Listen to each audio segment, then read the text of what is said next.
Let me introduce, first of all, Dr. Rainbow. Some of you know him, no doubt have taken some classes of his over at the college.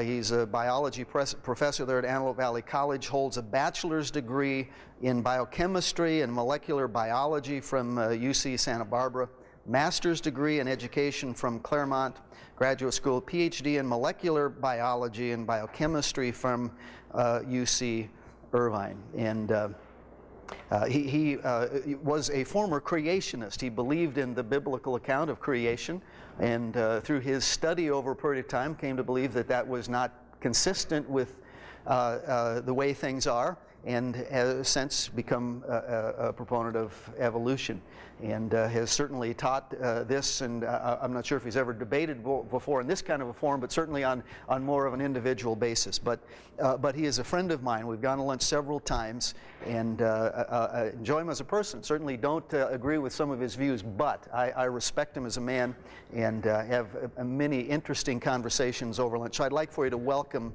Dr. Rainbow this evening. Thank you.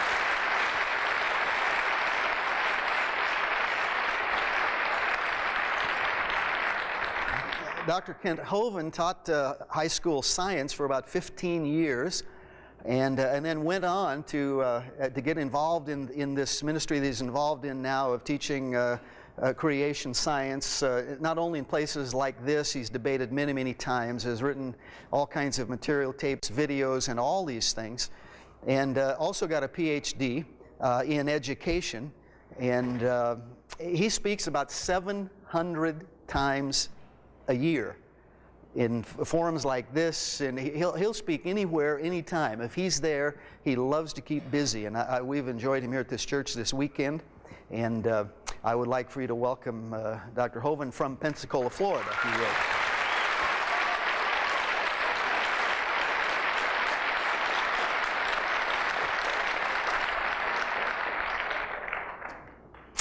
Okay, the clock is beginning. We'll first turn it over to Dr. Rainbow, and thank you for coming. Good evening. I'm going to begin by thanking my friend Pastor Dave Prather and the members of Central Christian for inviting me here tonight to your beautiful church. Although I am not a Christian nor a regular churchgoer, I do attend church occasionally at various places in Lancaster with my sons, and have found that I enjoy coming here to Central Christian perhaps more than anywhere else on Sunday mornings. I have met many wonderful people here and have felt very welcome. It's a great honor and a pleasure for me to have been invited to address tonight's important topic, and I feel especially honored to share a podium with Dr. Kent Hovind, who is an eminent and well-known expert in the field of scientific creationism, and who I have had the great pleasure of getting to know in preparations for tonight's debate. This guy totally stole my kids' hearts, teaching them how to make paper airplanes and shoot rubber bands. I'm going to have trouble competing with him as a father figure from now on.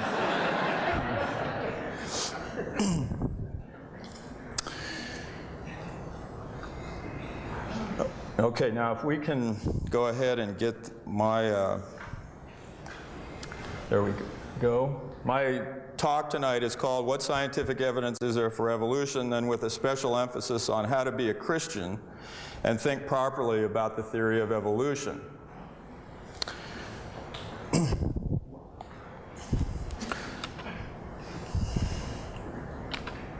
Okay, here's a fascinating and ironic fact about the United States of America. The United States is the most technologically and scientifically advanced nation on the planet, the envy of the rest of the world for our research and development infrastructure, as well as our university education system. Yet in the U.S., approximately half the population reject out of hand the most important scientific principle in all of biology, which is the theory of evolution. Now let's begin by asking, what's at stake in the creation-evolution controversy? Let's ask, why do evolutionists fight so hard to defend the theory? First, evolution is the central unifying principle of modern biology. Theodosius Dobzhansky, one of the three most famous evolutionists of the 20th century, and a Christian, I might add, a Russian Orthodox Christian, said nothing in biology makes sense except in the light of evolution, and I would heartily agree with that. 2, evolution is an aesthetically beautiful theory with grand and awesome themes. Some evolutionists, including myself, believe that evolution profoundly glorifies God. Some evolutionists use the theory to support an atheistic natural philosophy and argue against the very existence of God, which they have a right to do, just as Christians have a right to argue for the existence of God. Okay, why do creationists abhor the theory of evolution? It seems to make no scientific sense whatsoever. It's a calculated attempt to destroy belief in God and to render the concept of a creator obsolete. It contradicts the book of Genesis and therefore stands in mortal opposition to Scripture. It teaches that humans are descended from animals and therefore destroys all basis for morality. And it glorifies death. Now, I've been asked to present the scientific evidence for evolution to an audience which, though personally friendly, is to a large degree intellectually hostile to the subject in a mere 40 minutes. This is a daunting task. In tonight's debate, I bear the burden of proof. I must show that there is compelling evidence for the theory of evolution.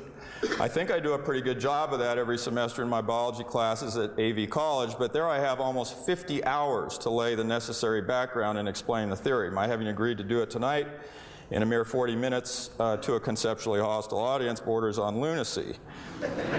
I hope you realize how difficult a task I face. I have to try to explain one of the most counterintuitive ideas ever encountered by humans.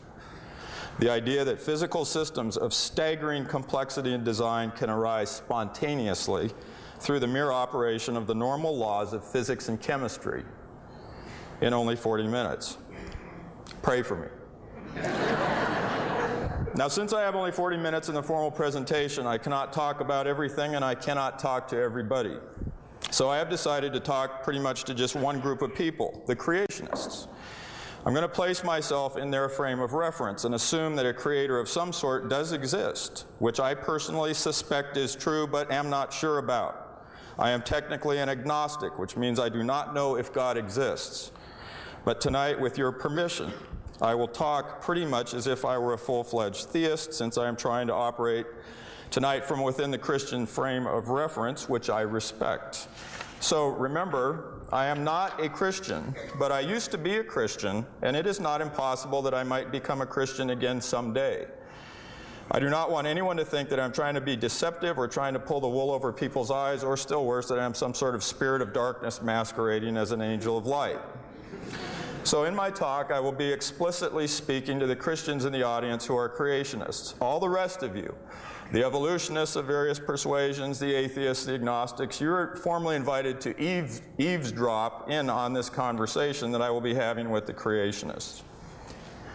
Now, some creationists take considerable offense at the suggestion, by the way, we could go ahead. Can we turn on the slides, please? Oh, okay. What do I hit again? Oh, the top. Okay.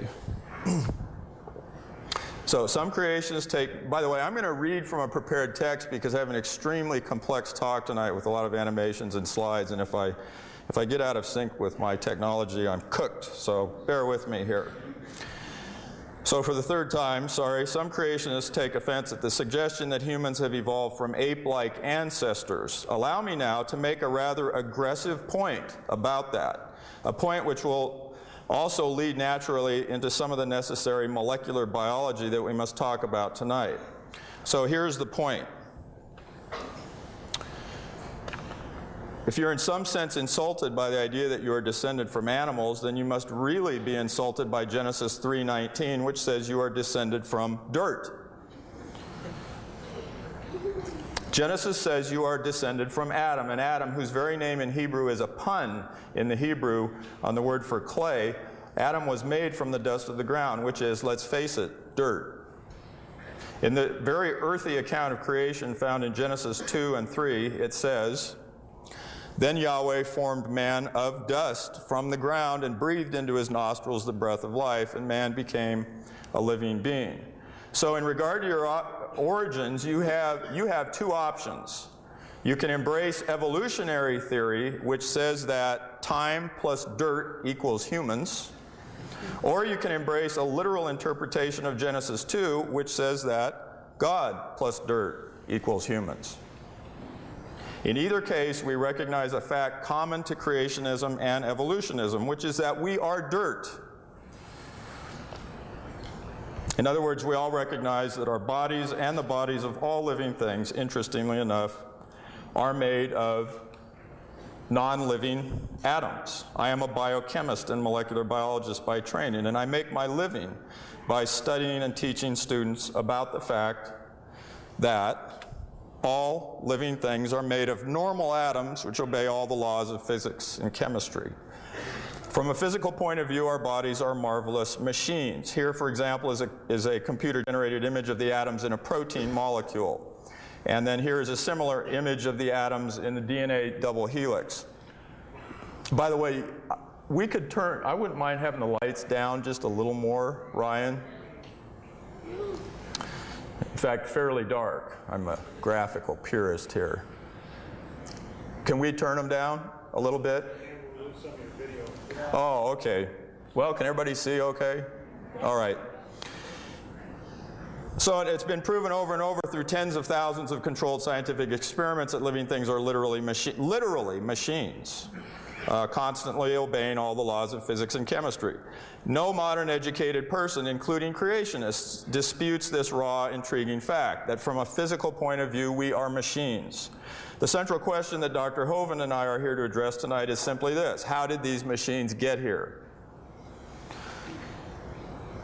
Now, one of the songs that you sing here in this church, and I have actually sung it with you, putting my own personal spin on the meaning of it, one of the songs you sing has the lyric, "Our God is an awesome God."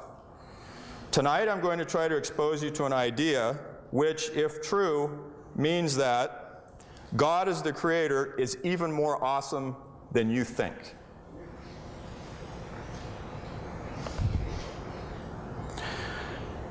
Near the end of the 18th century, an English doctor of divinity and professor at Cambridge University, the Reverend William Paley, wrote a seminal work in the history of creationism entitled Evidences of Christianity. In this work, Paley created a memorable image. He said that if you were walking on a heath and hit his foot on a stone, he might inquire how it came to be there, but would be able to say little about it. Indeed, the stone might have been laying there forever for all he knew. But, he said, suppose I had found a watch upon the ground, and it should be inquired how the watch happened to be in that place. In that case, he argued, we would come to a very different conclusion. Since the watch is made of many intricate parts, which work perfectly together for a single purpose and display a remarkable unified design, he could only conclude that there was a designer responsible for the existence of the watch. Paley went on to explain that in nature we find countless living creations far more intricate than a watch. For example, the design of the eye with its lens and many other parts is staggering to behold. Everywhere he looked, at an oyster, a spoonbill bird, a human kidney, Paley found evidence that nature had a designer. Paley's book was required reading for the young aspiring naturalists and theologians who were in college at Cambridge, and it was particularly inspiring to this student, who we will meet again in a moment. This young man was an Orthodox Christian, excited about biology and what it taught him about his creator. And he not only read but even memorized parts of Paley's book. Now, Paley's lesson is really a point about engineering. I'm sure we have many engineers in the audience tonight, since this valley builds the most sophisticated aircraft in the world. Engineers have always taken a great interest in the creation-evolution debate, partly because evolutionary theory tends to come across as complete and utter nonsense to many engineers. Since both special creation and evolution can be considered forms of engineering, one divine and the other natural, I'm now going to make a point about the engineering of living things. Here's a slide of actually a fruit fly embryo developing.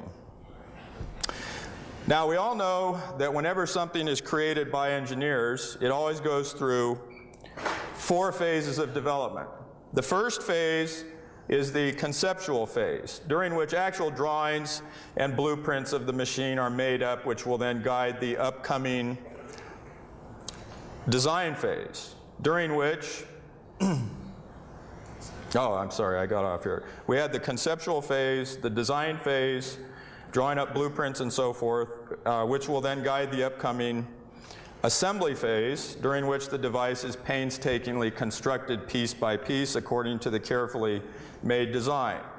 Now, after the machine has been constructed, if all has gone well, the engineers now get to power up the machine with its source of energy, turn it on, and watch it work. They are now in the phase which engineers live for, namely the operational phase.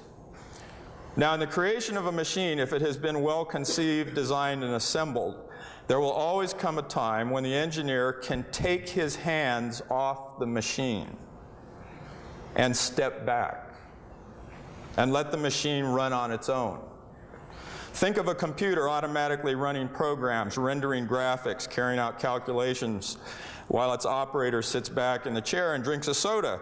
Or think of the autopilot on a jetliner, which is automatically landing the aircraft in a dense fog as the pilot and co-pilot simply watch the instrument panel with their hands folded.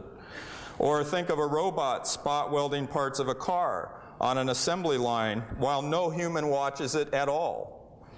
It's obvious that the most impressive machines of all are machines that run on their own without any further intervention. Such machines are very complex and hard to design, and when the engineers who made them finally come to the, what I'll call, the step back and hands off point, it's an awesome sight to behold. Now, living things, as we have said, are complex assemblies of atoms and molecules which obey all the normal laws of physics and chemistry. That is to say, they are literally machines. Creationism and evolutionism have different ways of explaining how those machines arose. In fundamentalist Christian creationism, it is believed that God made the first representatives of all the major kinds of living things, quote, out of the ground.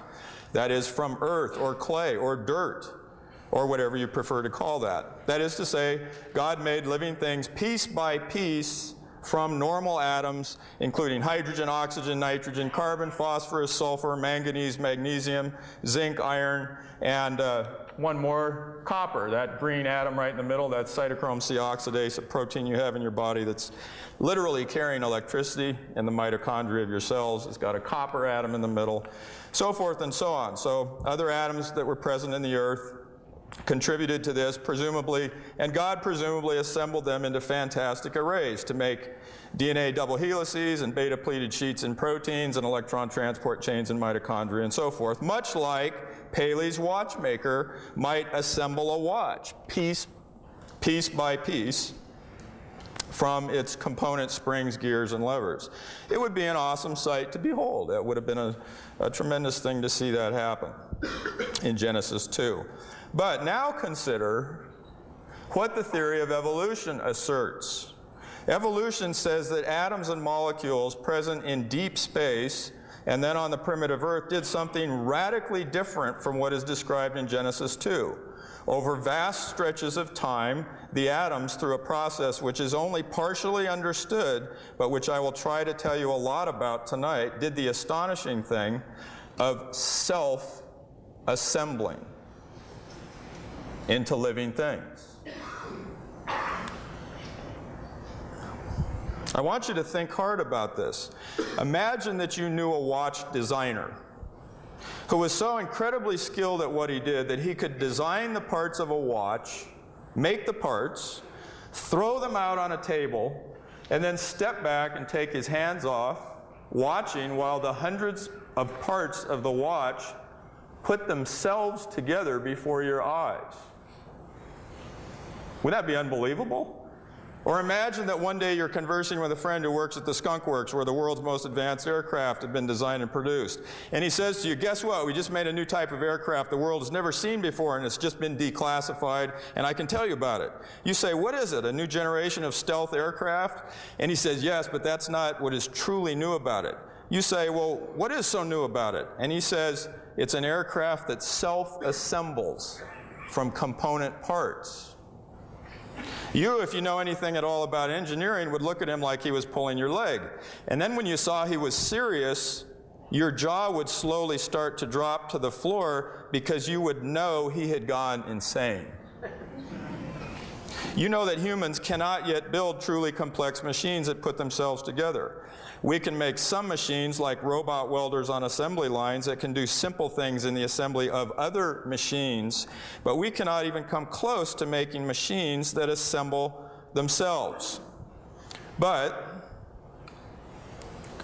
guess who can make machines that assemble themselves?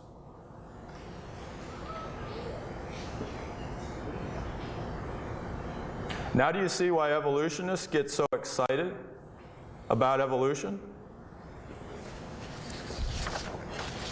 Think about this a little more from an engineering point of view again. In normal engineering, where does the step back and hands off point come in the process? Let me get my laser pointer here. There's my wallet. I'm glad I've still got that.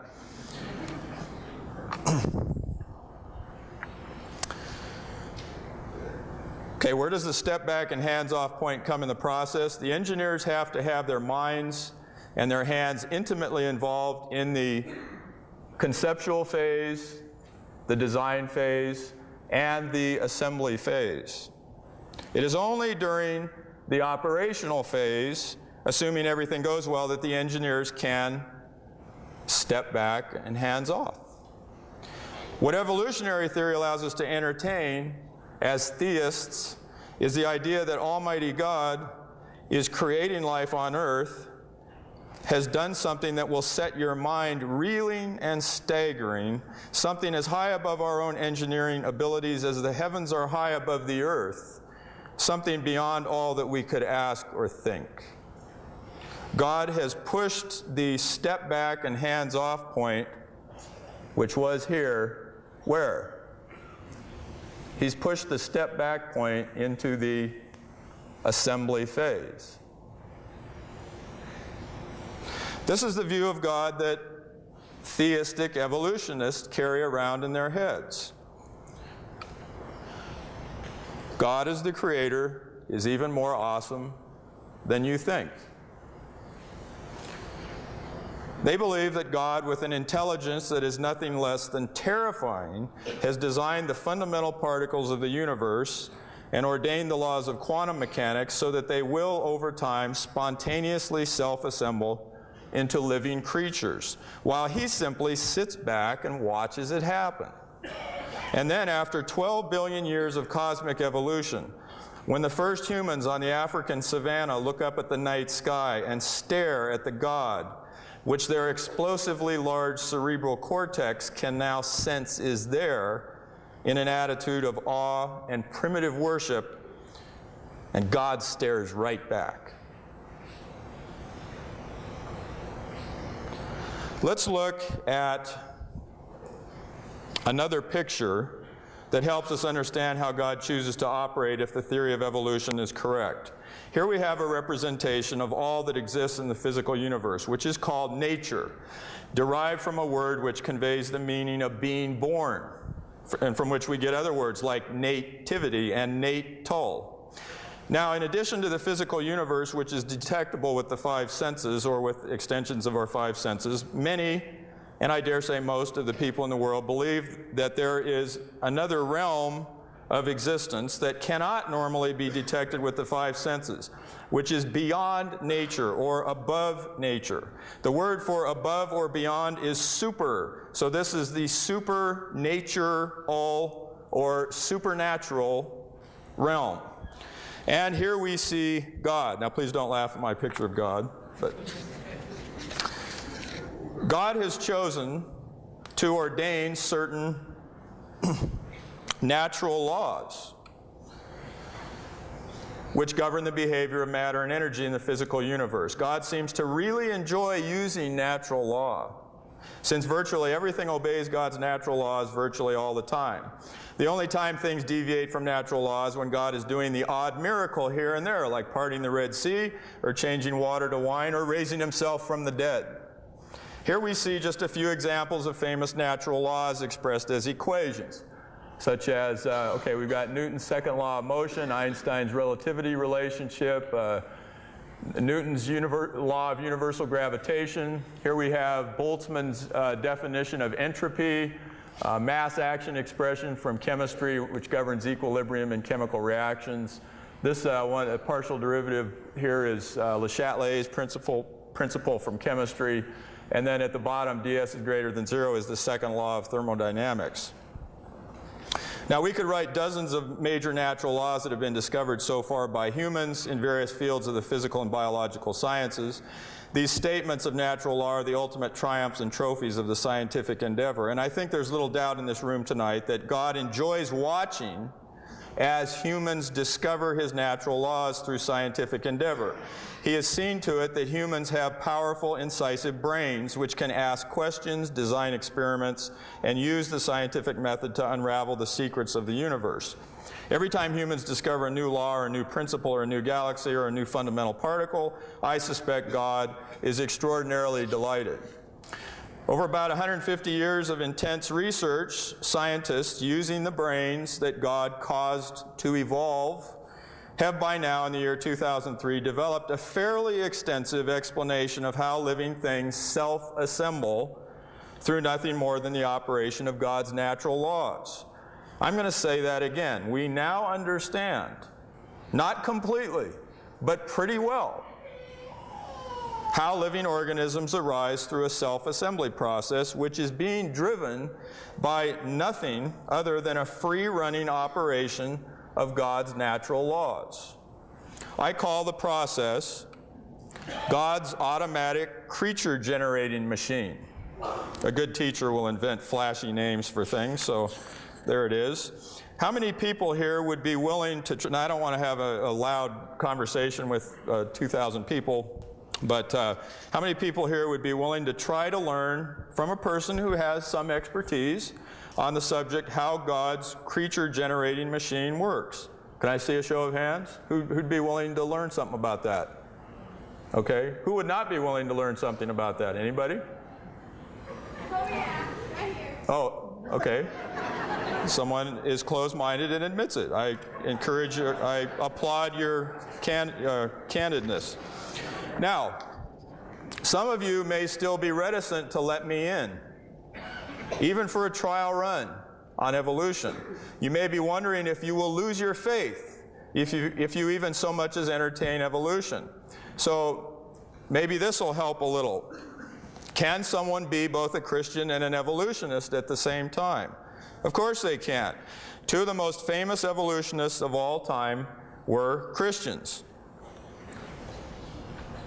Here is George Lemaitre, a Belgian Catholic physicist priest who galvanized cosmologists in 1927 by proposing that the universe began when a hot, dense, primeval atom exploded, an idea which adumbrated the modern Big Bang theory. He is considered to be the father of the Big Bang theory. He was later decorated by the Pope for his scientific achievements. And here we have Theodosius Dobzhansky, one of the three greatest evolutionary theorists of the 20th century. He's famous for saying, "Nothing in biology makes sense except in the light of evolution." And as I pointed out, he was a Russian Orthodox Christian. Okay, now, what I'm going to do with my remaining time is attempt to explain how two of the most important developments in vertebrate evolution have occurred. I'm going to talk about the evolution of legs and the evolution of wings. And I'm lastly going to talk about what may be the most difficult to explain problem in all of organismal evolutionary biology, which is the evolution of birds in general. Okay, so here we go now.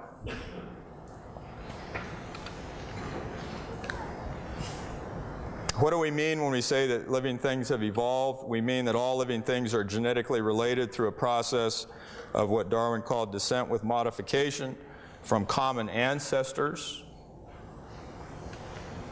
And here is what I call, when I teach it, the central mechanism of evolution.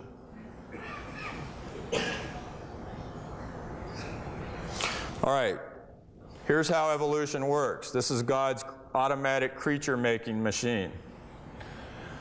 Evolution always occurs in 3 steps. First, we have mutation to DNA, which can occur in a multitude of very well understood ways. Secondly, we have altered embryological development.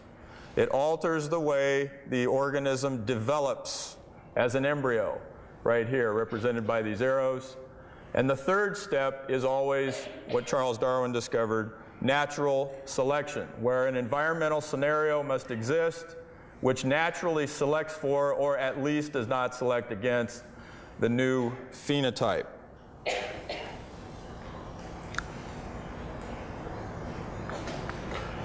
Here's just a few slides showing the guy who figured out the third step. That's the one that we got first, going back.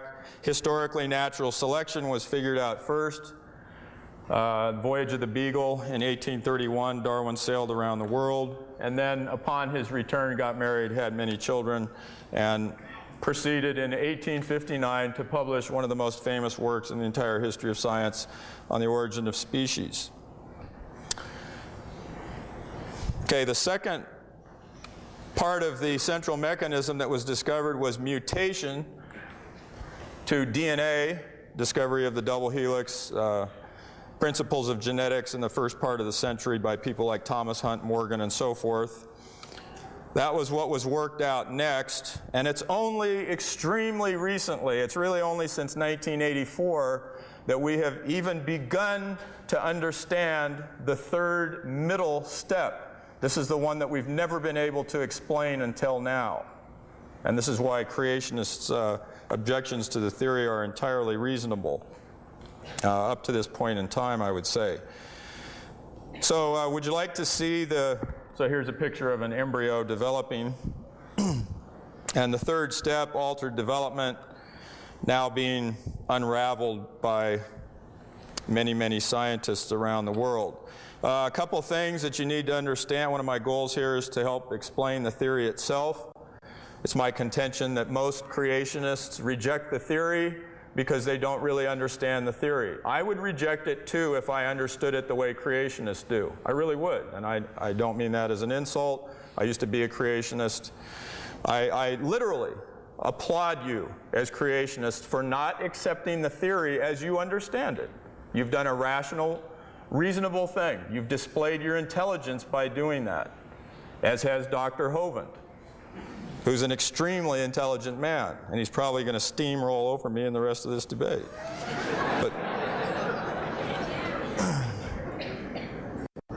But would you like to see the machine itself in operation? Okay. Well, sorry, you can't.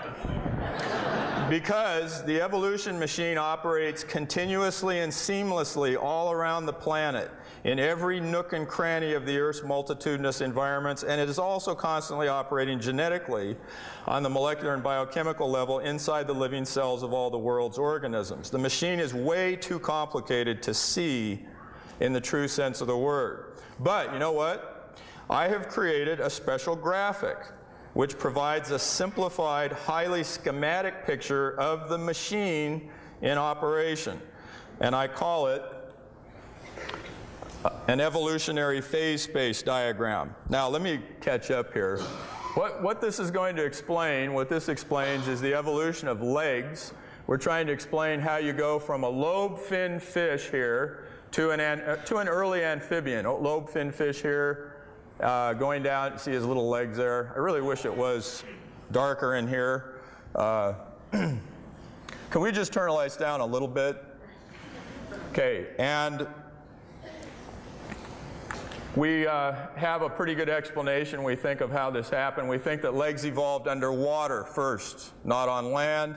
This is a creature called Acanthostega. long fish-like tail, totally fish-like body, but he had little tiny legs and toes, 8 toes. Here's the actual fossil of Acanthostega. Here's what the skeleton looks like articulated, and we're pretty sure he lived underwater because he had a long fish-like tail that would have done him almost no good on land, crawling around down low to the ground. So now here's my picture of the evolution machine, God's creature-making machine, and how it works.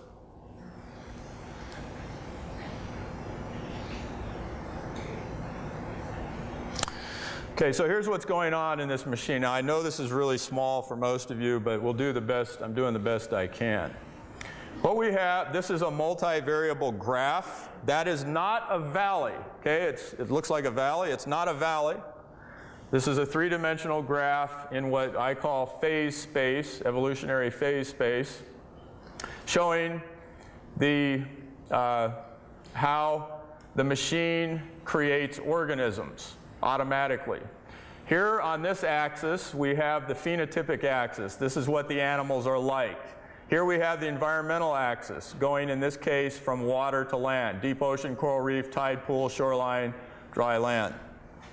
Here we're going from a ray fin fish to a coelacanth to various lobe fin fish, one of which here is Acanthostega, which I just showed you, Ichthyostega, a famous more advanced amphibian, and then finally Tulerpaton here, which is a full-fledged land-going amphibian. So we're going again, to give you the big picture, from fins to legs here, and we're going from the deep ocean to the dry land here. Now the vertical axis represents decreasing fitness. So if you're high, you die. If you're low, you go. In other words, you live. If you're high, you die. You're up on what I call the peaks of death. And if you're down low in what I call the valley of survival, that means you are fit. You are well adapted to your environment. Now watch how this works. Let's say you're here in phase space. Can you do the three-dimensional math? Okay, what are you? You're a ray fin fish. Okay, you're a fish. Where are you? You're on dry land, so you are dead. You're a fish out of water, so you're dead. You are unfit for your environment. Let's do this one. What are you here? Follow it along. You're a full-fledged amphibian, but you're out in the deep blue sea. So you are dead. You are unfit. Let's do this one. What are you here? You're a ray fin fish in the deep ocean. You're beautifully adapted to your environment. And right here you'd be Tulerpaton on dry land, but near a tide pool, so you're doing pretty well here. You're well adapted to your environment. One more here, Acanthostega, that would be right here. You're a primitive amphibian living in a tide pool, trying to make a living in a coral reef. Now, how could he have done that? Let's explain this. Right here, why do we think legs might have evolved underwater? Well, here's the theory. If he was out, so mom here takes a mutation in her sperm or egg cells, and that's a critical point to remember. Let's get all this stuff up here. Okay, the mutations to DNA have to take place in sperm or egg cells, otherwise they won't make it into the next generation. Remember always that the new phenotype, the new form of animal, always shows up in junior, always shows up in the offspring, and then natural selection comes into play and has to select, if this is what we're trying to evolve, has to select for this and deselect for the old type of organism. Now out in the deep blue sea, do you want to have legs and toes? No. See, he would be poorly adapted. He's dead out there. You want to have fins if you're in the deep blue sea, and that's why we still have fish with us today after 400 million years. If you're living 5 miles deep in the ocean, in pitch black water that's freezing cold, at pressures that are twice what crush our nuclear submarines, what do you want to be? You don't want to be a human. You better hope to God that you're a fish down there. Okay, but here in a coral reef, see the island and so forth? Here in a coral reef, what we think could have happened is this. If you're in a coral reef, there's powerful currents going back and forth. There's algae and so forth. And one thing that you can try to do is to carry out what we would call ambush predation. You remain hidden in the algae or behind rocks and things like that, and then you leap out suddenly with your still fish-like tail and catch fish. Now you can see that if you're still a lobe-finned fish right here, he's going to have a little bit of a hard time carrying out ambush predation because there's powerful currents in a coral reef that are pushing him back and forth, and if he's trying to station keep in some algae, he would have to wave his fins and remain in one place, which is going to give away his location and scare the prey off. But look what he can do. He can do something that no animal has ever done before in evolution. He can hang on to things with his little legs and toes and remain perfectly motionless and then leap out and catch a fish. This is the theory for how Acanthostega may have been selected for and how legs evolved underwater. Okay, now here's an animation of that process. There's a constant chatter of mutation to DNA that's ceaselessly generating new forms of organisms. The environment is constantly changing here. This is constantly changing. Organisms are constantly migrating or getting blown into new environments. These are the random forces which drive evolution. But what happens next now, see, these are random forces. These are random mutations, totally random. Transposons are jumping around in the DNA, moving enhancers around and so forth and so on, creating chaos. Most of it's birth defects. Probably 99.9% of all the mutations are harmful. This is random events here in the environment, plate tectonics, climate, disease, drought, all kinds of things are taking place here. This is random. This is random. But what goes on now in the machine is anything but random. Evolution is not totally random. So let me now, and here, okay, I'm going to press on here and use even some of my time. Okay, now bear with me. I've got to bring up an animation.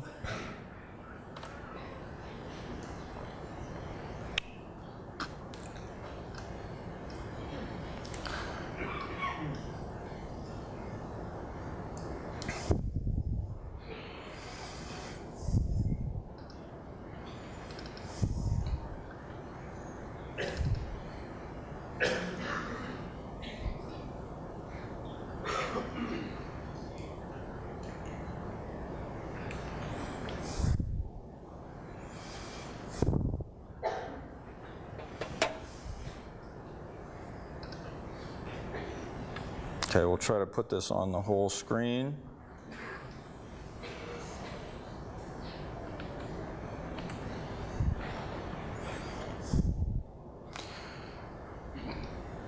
Okay, and here's what takes place in phase space.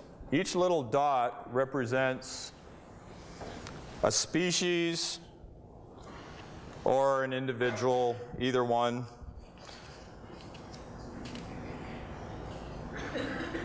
Organisms explore evolutionary phase space now in single-step mutations, and they do it with ruthless efficiency like water exploring a canyon.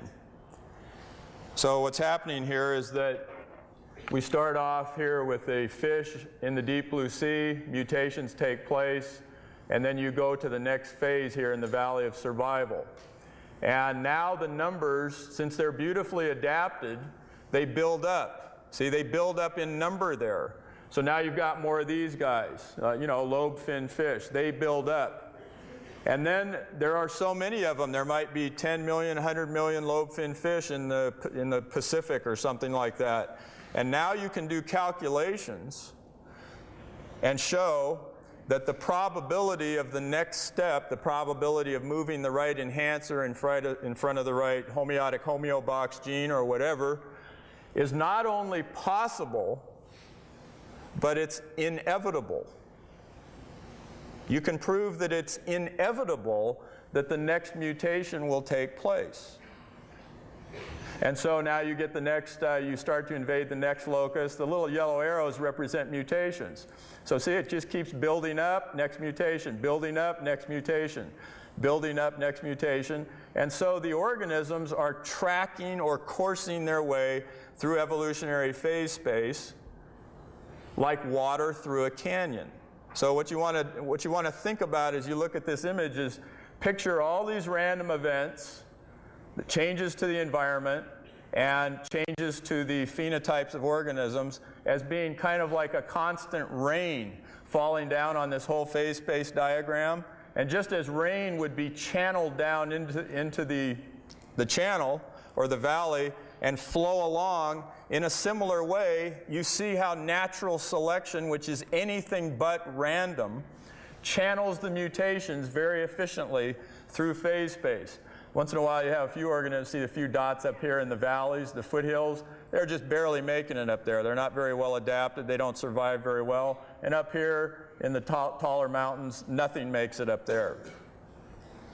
Okay, so the principles here are that the number of organisms at each locus in phase space builds up until the probability of the next step becomes inevitable. There's the principle that one step leads to another.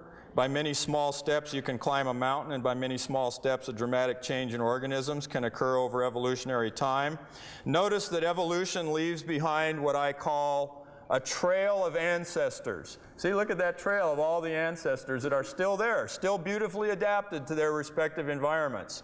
In my class, someone always asked me, Dr. Rainbow, if humans have evolved from apes, they always think humans have evolved from apes, which they haven't. We've evolved from ape-like creatures. But they say, if humans have evolved from apes, why are there still apes in Africa? I always get that question every semester. And you should be able to easily see now that that's an exceedingly silly question. That's no different than asking, why are there still fish 5 miles below the surface of the ocean? What's the answer? Because they're beautifully adapted to their environment. Another principle is that evolution is a blind, random, fluky process driven by random mutations to DNA and random changes to the environment. Well, I already said that. It's, the selection is anything but random. So in a supreme irony, this process, as I hope you may be able to see, even though it's driven by random processes, it ends up creating creatures that look just as if they'd been designed by a creator. Which they really have, haven't they? Because it's the creator who dictated Le Chatelier's principle, and Coulomb's law, and Newton's second law, and the Schrödinger equation, and all the laws that govern how the atoms and molecules self-assemble. So God still gets all the credit for this. In fact, He's an even more awesome God.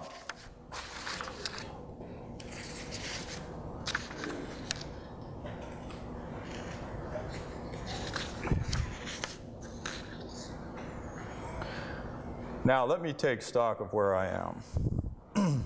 How many minutes over am I? Okay, I mean over my time. What? Oh, 5 minutes. Okay. Because I need to respect the interplay that you've all come to see. So give me a second here to decide on how I want to use my time. I actually almost finished what I needed to there.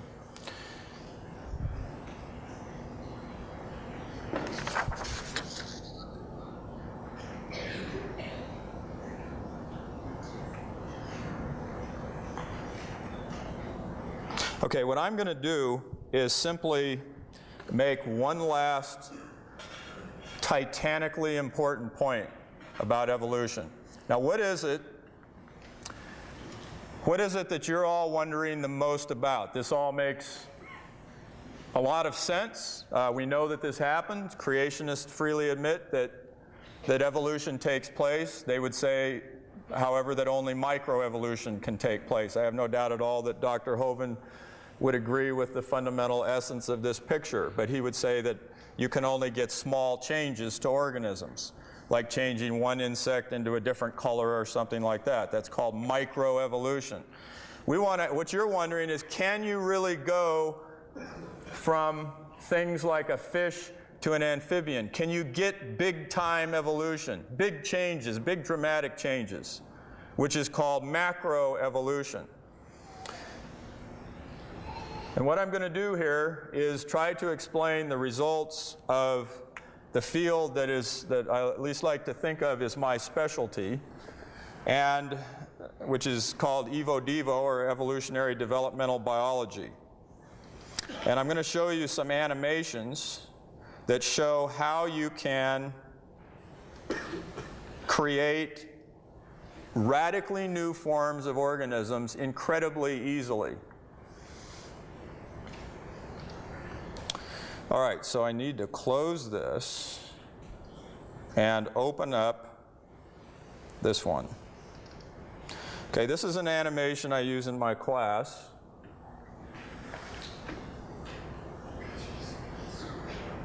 Oh, let's see, did that open? No.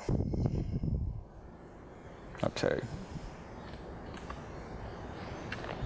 I got too many things to hold here. Put it on the whole screen.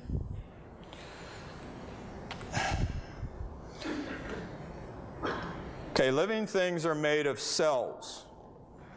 And you have to understand that during embryological development, living cells can do 7 different things. They can divide by mitosis, cell division. So things can get really big really fast. They can differentiate. They can turn into different kinds of cells. Like here, 2 initially identical cells are turning into muscle cells and neurons under the influence of a morphogen that's being sent by this cell. They can crawl around. Cells can crawl around anywhere at any time in your body, just like amoebas do. They can lay down extracellular matrix like big strands of collagen. They can change their shape. Here you see a cell in the middle changing its shape. So this epithelial sheet is buckling and folding. It's like making a paper airplane. One of the things I do in my class is I take out a piece of paper, and in front of the students, I step by step make a paper airplane. And then at the end, I hold it up and I say, look what a complicated thing I made just by doing one thing, folding paper. I take a piece of clay that looks like this, and I cut it with a knife, boom, boom, boom, boom, and I make a hand. Did you know that your hand got here you used to have a paddle like a duck. You had flesh in between your fingers, and then your cells here died by a process called programmed cell death, or apoptosis, which generated your fingers. That's another of the things that they can do.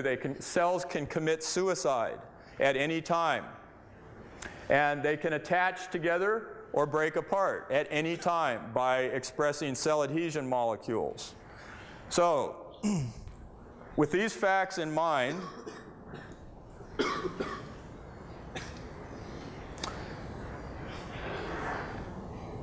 we go to another animation,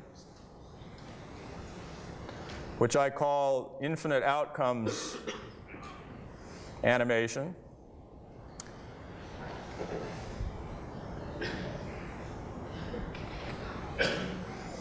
And here we have 5 different subdivisions of it. In the first animation, we're going to see how cells can divide and differentiate, and just look at how fast things can get complicated. Okay, they're dividing. You have 2 kinds of cells, blue and yellow. See, there we made something fairly complicated just by going through a few rounds of cell division and differentiation into only 2 types of cells. You have more than 200 kinds of cells. Okay, and then the second animation is an example of what we call a progress zone or a proliferation zone. This occurs, for example, in the limbs of an animal. The cells are constantly dividing on the leading edge there. And then if we do the same thing, but put in differentiation, now we get different colors. The cells can divide and differentiate in a proliferation zone or a progress zone. And then the next one shows same thing, except the cells are going to die at the end. They're going to die. Boom, there they go. See, so just by dying, you can make many, many structures inside of an embryo. And then the last animation in this series is a progress zone with differentiation, and at the end they crawl. See, they crawl around, and they can go anywhere at any time. So I think that you can see just from these simple animations that you put together all 7 things, you can make anything that you want by simply changing the order in which living cells do those 7 different things. And I tell my students, this will be insulting to creationists, I suppose, but the only difference between you and a fish is the order in which these 7 things have happened. And by changing DNA, you can alter the order in which things happen. Now, I am not even close to finishing, but I have to stop, and I'm going to stop. And I'm looking forward to hearing Dr. Hovind.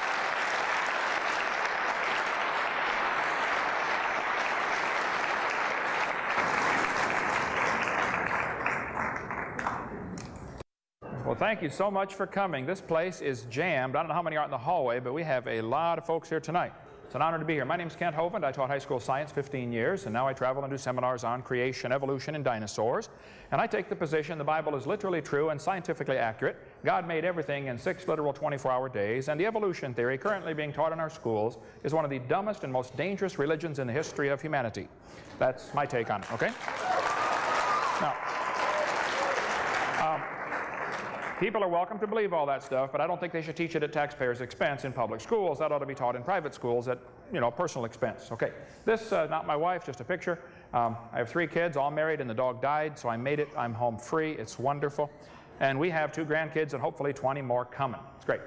I have in my backyard Dinosaur Adventureland. We like science, we like dinosaurs, but we think God ought to get the glory for His creation. If you get an opportunity to come to Dinosaur Adventureland in Pensacola, Florida, we'd love to have you. You may also want to come to our first ever and hopefully first annual creation conference. We've had 25,000 visitors in the first 2 years at Dinosaur Adventureland. You guys need to start one out here. That would be great. We need to use science and creation to glorify God. This September is our creation conference. If you want to sign up, the folks at the table don't know about this, but there's supposed to be a list out there. You might want to grab a notepad, Ken Andrew, and if anybody wants to sign up, we'll send you information if you're interested, or just call my office and say, send me stuff on the creation conference if you want to come. Or better yet, come visit our ministry. We have about 40 people in our ministry. God's given us an awesome staff, and we try to use our efforts to produce materials that'll strengthen your faith in the Word of God. Okay, now, right here. What's the evidence for evolution? All the evidence that I have seen in my 30-some years of studying this is just simply imagination or computer-generated graphics, which doesn't even show it happened. That's how we think it might have happened. None of that is science, okay? Science is things we can observe and study and test and demonstrate. So what's the evidence for evolution? I happen to like science. I collect science books. I have hundreds of them. I taught the subject for 15 years. I really enjoy science. People say, there's evidence for evolution. Okay, I don't think so. We'll talk about that in a minute. And they say, couldn't God have used evolution to get us here? Well, we need to define some terms. There are 6 different meanings to the word evolution. I cover this in my seminar. First, there'd have to be cosmic evolution, the origin of time, space, matter. Where did that come from? Secondly, there'd have to be chemical evolution. If the Big Bang theory is true, the Big Bang produced hydrogen. You'll never hear them talk about this, but it had to happen because you have to somehow get uranium from hydrogen. That simply is not possible. Thirdly, there'd have to be stellar evolution. That's the origin of stars. Nobody's ever seen a star form. All we see are stars blow up. That's the opposite of evolution. There's novas or supernovas. We don't see them form.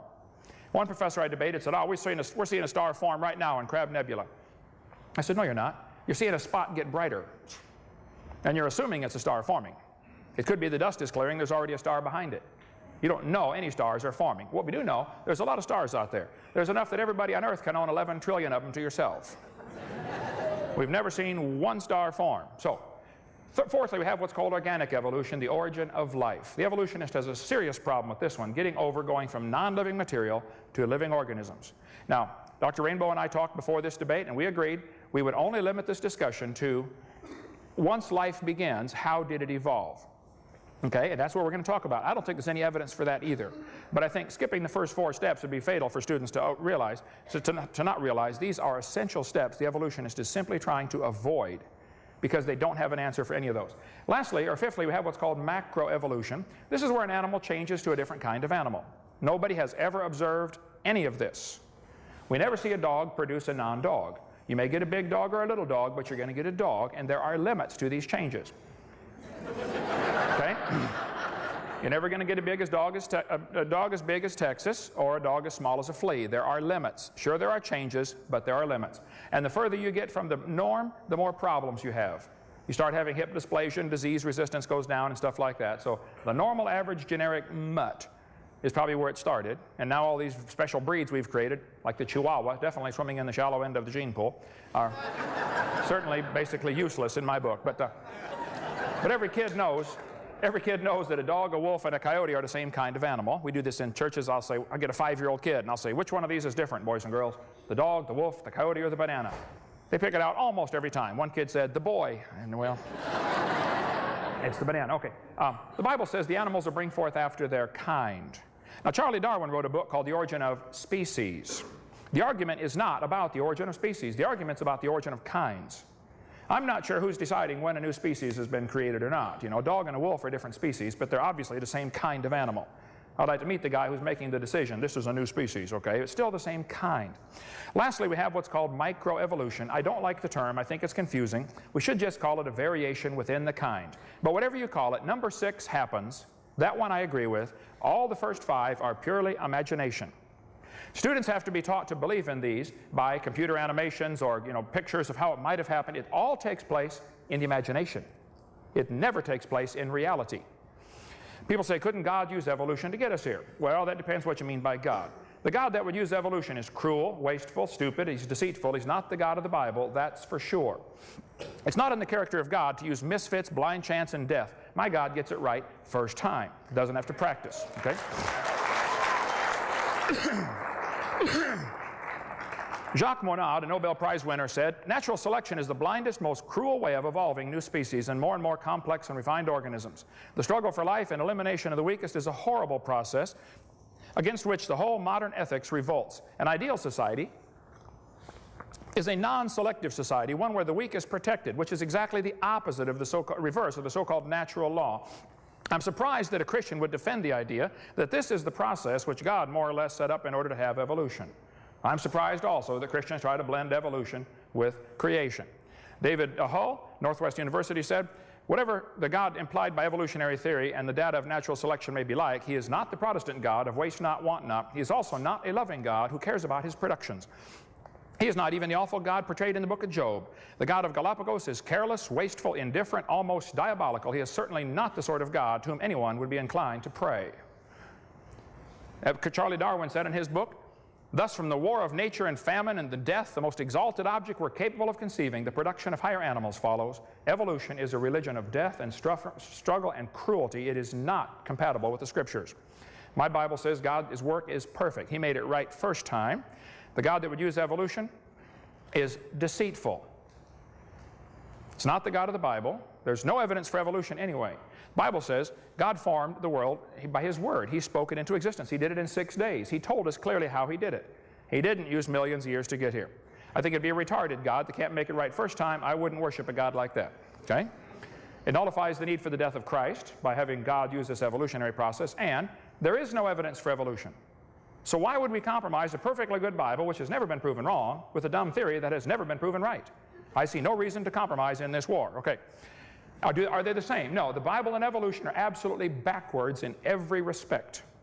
We could spend an hour talking about this one. They're irreconcilably different. Evolution says death brought man into the world. The Bible says man brought death into the world. The differences are impossible to reconcile. Somebody is wrong. And I enjoy showing them who they are. Okay, now, suppose I said, I have a theory that the moon is made of green cheese. Okay, it's okay to have a dumb theory, that's perfectly fine. Then, suppose I said, NASA proved it when they went there in 1973 on a secret mission.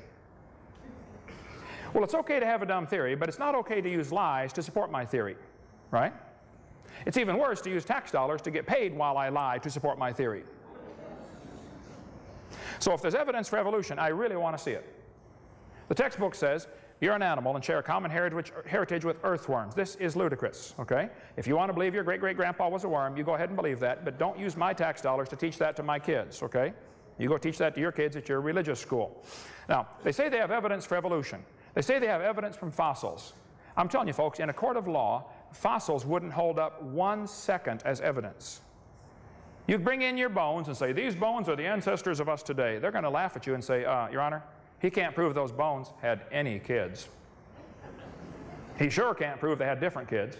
Absolutely no fossils could possibly count in this discussion. When you find fossils in the dirt, all you know is it died.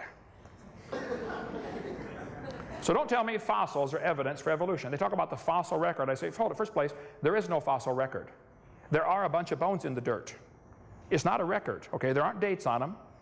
They're just a bunch of bones in the dirt. There's just as much evidence for a flood. They say they have evidence from structure, evidence from molecular biology, evidence from development, like you talked about tonight. Well, we're going to talk about some of those as quick as we can. The textbooks start off with the assumption that the universe is billions of years old and started with a Big Bang. I think that theory is ludicrous and has been proven wrong years ago. That's not science. We cover that in great detail on our video number 1 out there on the table.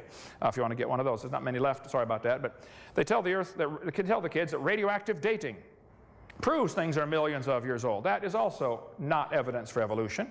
Radioactive dating is ridiculous. We cover that thoroughly on video 7. Here's an example where living snails were carbon dated 27,000 years old. They're still alive, okay? This is 1984. I give many examples on video number 7 about that. This guy said, in the last 2 years, an absolute date has been obtained for the Gandong beds. It has the interesting value of 300,000 years, plus or minus 300,000 years. Well, they nailed that one right on the head, didn't they? Anyway, get video 7 if you want more on carbon dating or potassium argon dating or uranium lead dating. I got them all on video 7. So they tell the kids the Earth is billions of years old. That is not evidence for evolution. Even if the Earth were billions of years old, there's still no evidence for evolution. And I think there's ample evidence the Earth is not billions of years old, and we cover that on video number 1 of our series. They tell the kids the Earth started off hot and it slowly cooled down. Yet the Bible says the Earth was created underwater. It was never a hot molten mass. The scientific evidence points to the fact that the Bible is right, because all over the world radiopolonium halos are found. Very short half-life on polonium-218 and 214, like down to less than 3 minutes. And you can get the book, you can go to halos.com if you want a whole lot more on the radiopolonium halos. They prove positively the Earth was never a hot molten mass. Cover that on video 7. Textbook says the stalactites form slowly, very slowly, tiny drops of water. That is not evidence for evolution. It's not evidence for anything. It's not even true. Here's me standing by a stalagmite. It's only 100 years old in Thermopolis, Wyoming. Okay, it happens very quickly. This is not a stalagmite, actually. This is a flowstone formation from simply minerals in mineral water being pumped out of a pipe. The Bible says, in the beginning, God created the heaven and the earth, and by one man, sin came into the world, and death by sin. Yet Darwin said, death brought man into the world. Somebody's wrong, folks. Did man bring death into the world, or did death bring man into the world? Don't try to compromise the two. Get on or get off. Somebody's wrong, okay? Textbook says this is Grandpa. 30 million years ago, larger primates such as monkeys and apes evolved. They are ancestral to both humans and modern apes. Look, you're welcome to believe that. But that's not science. It's not observable science, that's for sure. That's not Grandpa, okay? Now, all of the so-called evidence for evolution from the cavemen that I'm aware of, and I've studied it real actively now for 30-some years, all of it has been discredited. I mean, you pick your caveman, Homo erectus, Java man, Piltdown man, Lucy, they've all been discredited. This article in the newspaper says, he's the daddy of us all. This is silly. You don't know he's the daddy of anybody. All you know is you found some bones in the dirt. That's all you know. You can't prove he had any kids that lived. Don't tell me he's the daddy of us all. They're lying to you, okay? Cover much more on the cavemen in video number 2. They tell us dinosaurs lived millions of years ago. That is simply not true. There's ample evidence dinosaurs have always lived with man. We cover that for 2 hours, for 2.5 hours on our video number 3.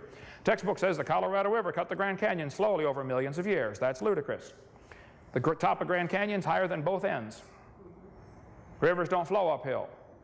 Grand Canyon's a washed out spillway. Anybody that studies it'll know that. I flew down it 2 days ago coming here. Took a bunch of pictures flying down across the Grand Canyon. It's a 1-mile rise spread out over 270 miles, so you don't notice it much. But it's not formed by the Colorado River. The textbooks tell the kids each of the layers of rock is a different age. The whole geologic column is baloney. It doesn't exist any place on Earth except the textbooks. There is no geologic column. This guy admits it. He said if there were a column of sediments, unfortunately no such column exists. It's a great theory, but it's not science. It's not observable.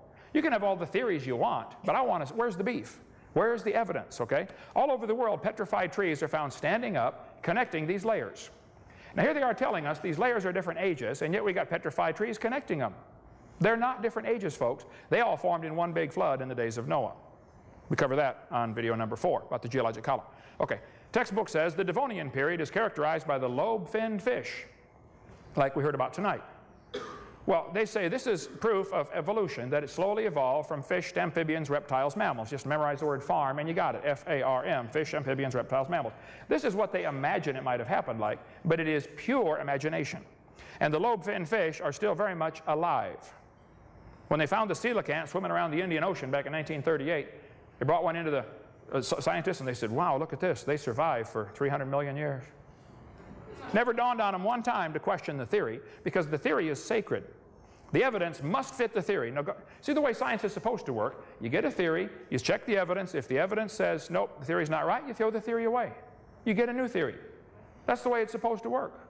And it does work that way in science with everything except this evolution theory. And I think I know why. I think it's because the only alternative to evolution is creation. And if creation is true, then there's a creator. And if there's a creator, there might be some rules.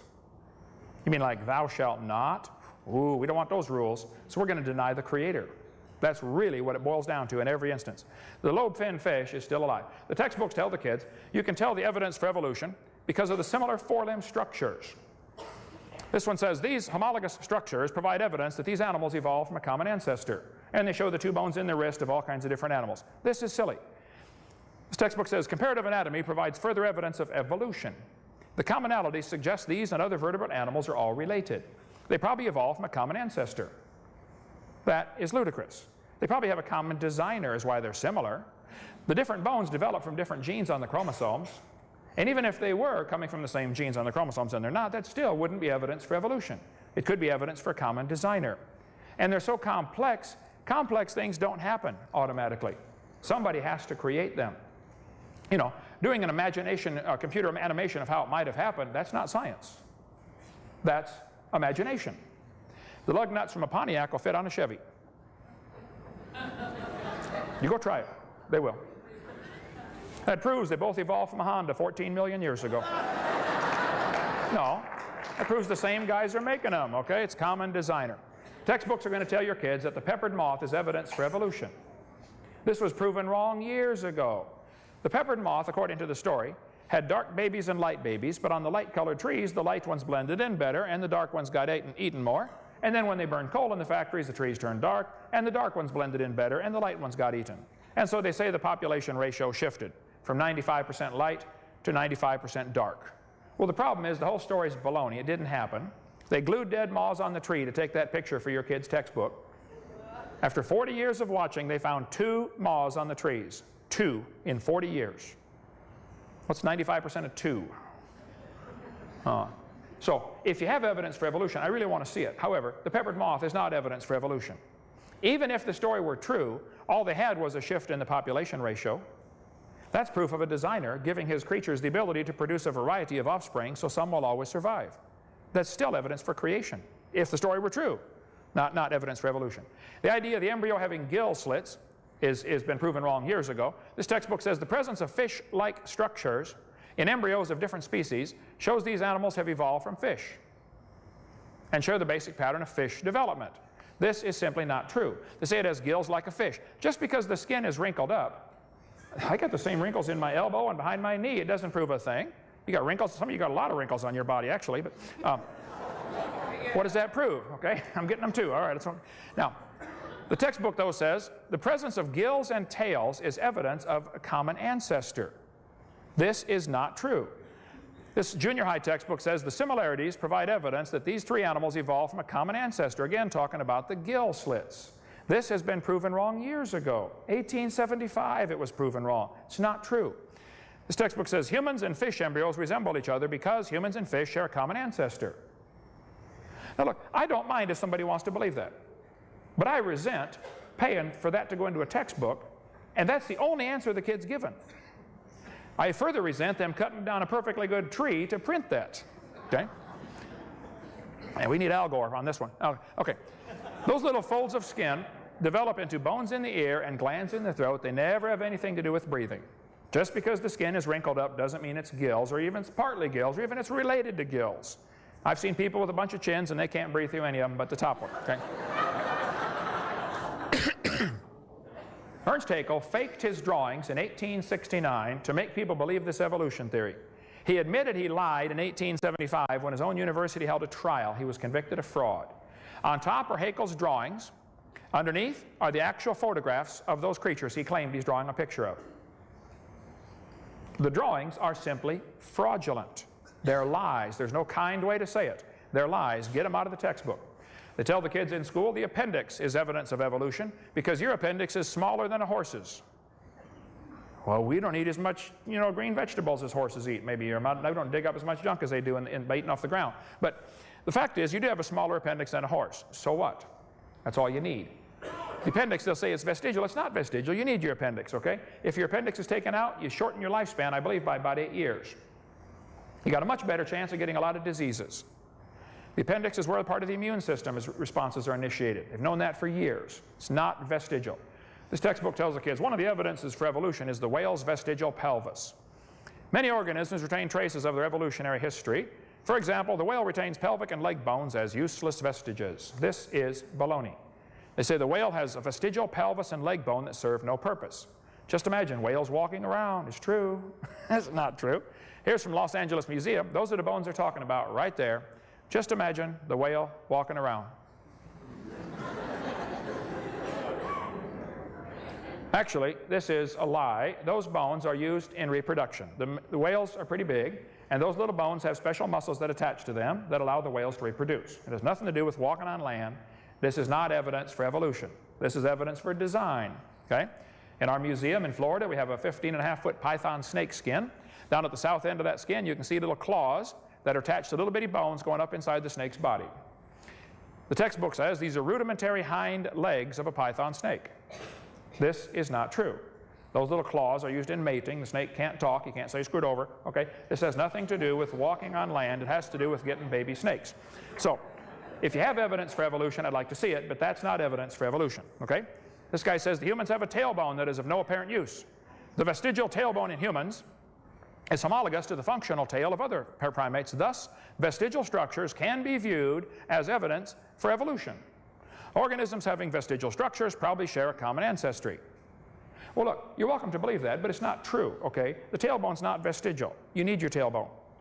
There are 9 muscles that attach to the tailbone, without which there are quite a few functions you cannot perform. I won't tell you what they all are, but trust me, you need those, okay? Now, if you think the tailbone is vestigial, I have a long-time standing offer. I will pay to have yours removed. Bend over, okay? Me and the Swiss Army can fix this in 15 minutes. Now, this textbook, though, says the coccyx, the tailbone, is a small bone at the end of the human vertebral column. It has no present function, and is thought to be the remainder of bones that once occupied the long tail of a tree-living ancestor. First, it's not true. It's been proven wrong years ago. Secondly, that ought to be taught in a school for religion, not a school for science. This is not part of science. Why is this in a science book? Take that out of the book. A tail would be handy. Anyway, this textbook draws what's called a phylogenetic tree, and they have humans, birds, and crocodiles having a common ancestor. It only takes place on paper in the imagination. It never takes place in reality. Darwin said it's a truly wonderful fact that all animals and all plants throughout all time and space should be related to each other. Well, Charlie, you're welcome to believe that. But that's not science. And I resent that being taught in science classes at taxpayer expense. And I think many other people do also. That's not evidence for evolution. The fact that you believe it doesn't make it true. They talk about natural selection being the cause. He mentioned tonight natural selection. I agree. Natural selection works. But it only selects. It doesn't design a thing. It doesn't create anything. If I was going to select, if I wanted a population of people over 10 feet tall, so I'm going to go around and kill everybody under 10 feet tall. I don't have anybody over 10 feet to select from. You can't get a population of 10-footers because there's nothing to select from. You can select, natural selection does that, it doesn't create a thing. The textbooks tell the kids about the horse being evidence for evolution. They say we went from a 4-toed horse to a 1-toed horse. That is baloney, proven wrong 55 years ago, but they're still teaching it. They say we started from complex chemical soup and went to a living organism very slowly. Oh yeah. This textbook says all the many forms of life on earth today descended from a common ancestor. Then it says no traces of those events remain. We know what happened, but there's no proof. Or you know what happened because of your imagination. You don't know what happened because of scientific evidence. It's not science, that's all I'm saying. This is not evidence for evolution. The fact that you can write it on paper, or the fact that some famous scientist, Dobzhansky, says, oh, this is true, or therefore it's true, it doesn't make it true because some famous scientist says it's true. Where's the beef? Where's the evidence?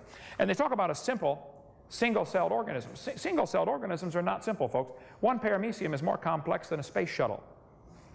And you can put thousands of those in a drop of water. Michael Behe's got a great book out called Darwin's Black Box, if you want to read about the complexity of living organisms. He spends a whole chapter talking about the complexity of the hair on a bacteria. The whole chapter about one hair on a bacteria attached to a little motor that's a rotary engine. That little motor is incredible. It turns 100,000 RPM, forward or backward, and it's just like, as the things get smaller, the fluid they move through feels thicker to them, so bacteria swimming through water is like a person swimming through peanut butter, and this bacteria goes 60 miles an hour. That little motor is so tiny, if you took a hair off your head and cut it off, you could put 8 million of those motors on the stump of that hair. And it turns 100,000 RPM. Had to be designed, folks. Now, if you want to believe it happened by chance, you go and believe that, but that's not logical and it's not science. Now, this textbook says the complex structure of the human eye may be the product of millions of years of evolution. Well, again, they're welcome to believe that, but the eyeball is incredibly complicated. Darwin knew the eyeball was complex and said it gave him a headache. Darwin said, to suppose that the eye could have been formed by natural selection seems, I freely confess, absurd. By the way, how can blind chance make a seeing eye? On the back of your eyeball, you have about 1 square inch called the retina.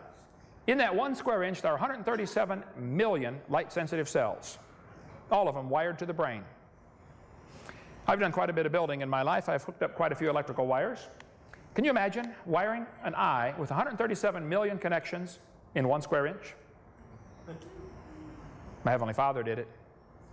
He's pretty smart, ain't he? I debated an atheist in New York. He said, I've got proof for evolution. The human eye is poorly designed. I said, why do you say that? He said, well, the light comes into the eye, and then at the back, before it hits the retina, it goes through blood vessels. And the blood vessels block part of the light. He said the octopus has a much better eye because their blood vessels are behind the retina. Humans have blood vessels in front of the retina. That's a poor design. He said, that's proof for evolution. I said, well, wait. First of all, poor design is not proof for evolution, okay? Porsche designed a car one year. They accidentally made it where you had to jack up the motor to change the spark plugs. That's a poor design. But it doesn't prove nobody made it, okay? So arguing from poor design is not a good argument for evolution. But the eye is not poorly designed. I told this atheist I debated, I said, sir, listen, the humans live in the air, okay? Air is a very poor insulator for UV light. UV light will burn your retina. Now, so you have blood vessels in front of your retina to block out the UV light. Octopus live in the water, okay? Now, water blocks UV light. So they don't mind having their blood vessels behind the retina. They're designed for living in water, and you're designed for living in air. I said, if you want to swap eyes with an octopus, you just go ahead, but you're going to be blind in a few days, okay? It's not evidence for evolution. Don't give me this poor design of the human eyeball. And kids, if you go to college, you're going to hit a professor who'll tell you that. Okay, they're either confused about their anatomy or they're lying to you. It's not poor design, okay? This textbook talks about how life evolved from non-living material. That we could spend an hour on this one, about how they did not use oxygen intentionally. We covered that on video 4 about the origin of life experience. We're not going to talk about that tonight. This textbook says, gills are an adaptation to living in water. Well, how did they live before they adapted the gills? Well, you see, boys and girls, for millions of years, none of them lived. They all died until they evolved the gills. Why don't they say it's a design feature? They don't want to say it's a design feature because then some kid's going to say, who's the designer? They always use this word adapted. I heard it about 6 times tonight. These are adapted, these are adapted. No, they're designed for what they do, okay? This textbook says humans and orangutans are 96% similar in their DNA. So what? They say, well, that proves a common ancestor 15 million years ago. No, it doesn't. Actually, this textbook says, Darwin speculated all forms of life are related. This speculation has been verified. That is baloney. Verified by DNA. The DNA is unbelievably complicated. One person's DNA, all the DNA out of your body would fill about 2 tablespoons. But if you tied them end to end and stretched them out, it'd reach from Earth to the moon and back 5 million round trips. Unbelievably complex. Didn't happen by chance. Okay. Now they're telling the kids, like Richard Goldschmidt said clear back in 1940, the first bird hatched from a reptile egg. He was frustrated because they couldn't find any evidence for evolution. You couldn't find any fossils that are missing links. He said, so it must have happened quickly because we don't find the evidence. This is silly, okay? In the mind of the evolutionist, there's only 2 choices. They'll say evolution happened slowly like Darwin said, or evolution happened quickly like Gould said. They don't seem to be capable of thinking outside the box. It didn't happen at all. They don't want to think about that, okay? This guy says evolution is a fact. Evidence for evolution from the fossils. He said the fossil record provides some of the strongest evidence that species evolved over time. That is silly. There is no fossil record. There's a bunch of fossils in the dirt, but it's not a fossil record. Don't let them pull that one over on you. All you find are bones in the dirt. You don't look back in the fossil record. Fossils only exist in the present. You put your interpretation on them, but they exist in the present. Everything else is your interpretation on there. See, the creationists and the evolutionists are both seeing the same evidence, coming to different conclusions. I look at fossils and see evidence of rapid burial and a flood. The evolutionists look at fossils and look for evidence for how they change from one thing to another. We don't see anything changing today like that. Why would you think it was different long ago and far away? They say birds are descendants of dinosaurs. Well, you're welcome to believe that, but there are a few differences between a dinosaur and a bird, okay? You don't just put a few feathers on them and say, come on, give it a try, man. It won't hurt too bad. It's just not quite that simple, okay? Textbook will say Archaeopteryx is evidence for evolution. Archaeopteryx is a bird, okay? Alan Fiducia, University Chapel Hill, North Carolina, one of the world's experts on, he believes in evolution. But he says, paleontologists have tried to turn Archaeopteryx to an earthbound feathered dinosaur, but it's not. It's a bird, a perching bird. And no amount of paleo babble is going to change that. Students believe evolution because that's what they've been taught. I think all that's been presented are lies. I think the lies ought to be taken out of the books, and then if you have evidence for your theory, show it to the kids. You tell them they're an animal, what's it do? Well, look around, okay? They act like animals. Now, teen suicide rate's gone crazy in this country. Violent crimes have gone up 1,000% since evolution became the dominant theory in the early 60s. Unmarried couples living together in adultery has increased 725%. Premarital sex has gone up in every category. Satan's a liar, folks. He wants to deceive you. And I think if somebody believes that we came from an ape-like ancestor or even came from an amoeba up to a human, they're welcome to believe that. But that's not science. It's not common sense. And I think they need to understand that teaching is going to destroy the faith of some kids in their class, which maybe they don't understand, maybe they do understand. But Jesus said, whoso shall offend one of these little ones which believe in me, it were better for him that a millstone were hanged about his neck and he were drowned in the depth of the sea. So before I taught evolution to anybody, I'd take a long, hard look at Jesus' warning. I mean, if you don't believe he existed or don't believe he's God, that's fine. But listen carefully to his warning. You're in serious trouble. What should we do? Well, 75% of kids from Christian homes that go to public schools reject the faith after 1 year of college. After they're subjected to a whole semester or whole year or 4 whole years of computer animations of how it might have happened, pretty soon they start to get confused and start to believe it. That's what happens to many of them. Scott wrote me a letter. He said, Dr. Hovind, until I went to college, my faith in God was sound.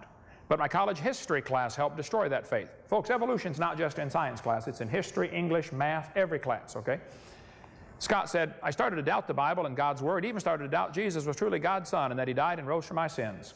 My best friend showed me your tapes, and I was in awe of what I saw. Everything I thought I knew about life was changed. Yay, rescued one. Charles Darwin studied to be a preacher, lost his faith. Farrell Till, former Church of Christ missionary, now the editor of an atheist magazine. I debated him, debate number 7 on the table. Michael Shermer, editor of Skeptics magazine here in California. I debated him. I don't know when that was. Claimed he was a Christian as a kid. Tom Hanks, stars in movies with little or no morals, claimed he was a Christian and loved the Lord when he was 16. Gary Parker, now he's back to a creationist. Michael Ruse, the main spokesman at the Arkansas trial, was raised in a Christian home, spoke out against creation. John Templeton, who used to work with Billy Graham, accepted evolution and wrote a book, Farewell to God. Frank Zindler studied to be a Lutheran priest. He's the president of the Ohio Atheist Association. I debated him. And we're going to get Matt Rainbow off the list here by the end of the night because I'm getting him back to be a creationist. All right.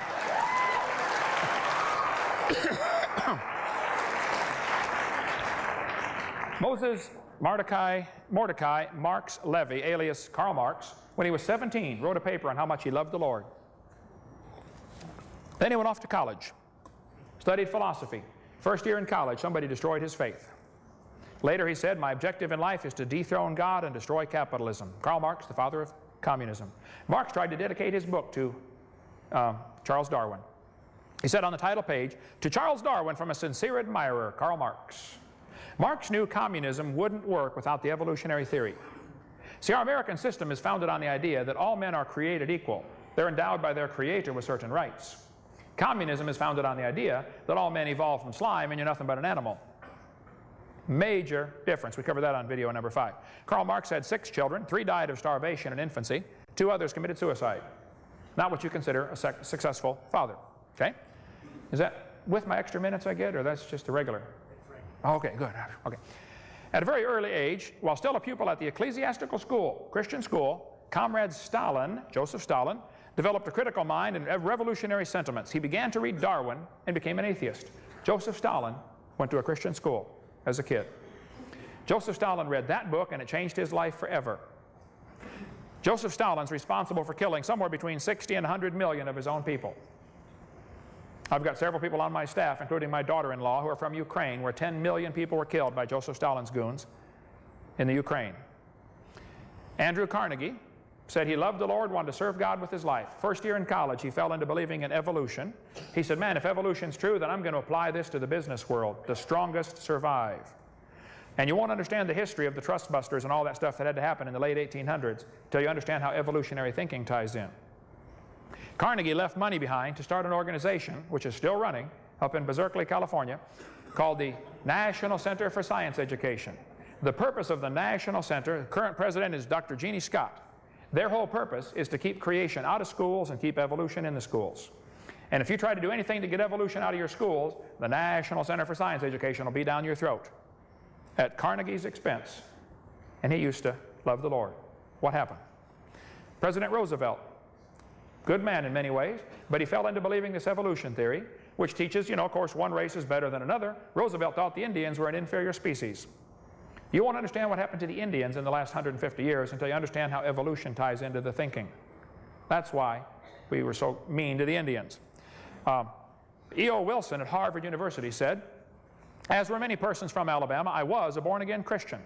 When I was 15, I entered the Southern Baptist Church with great fervor and interest in the fundamentalist religion. I left at 17 when I got to the University of Alabama and heard about evolution theory. First year in college, destroyed his faith. Philip Wentworth, back in 1932, said, when I entered Harvard in the fall of 24, I was not only a Christian, I was also an avowed candidate for the ministry.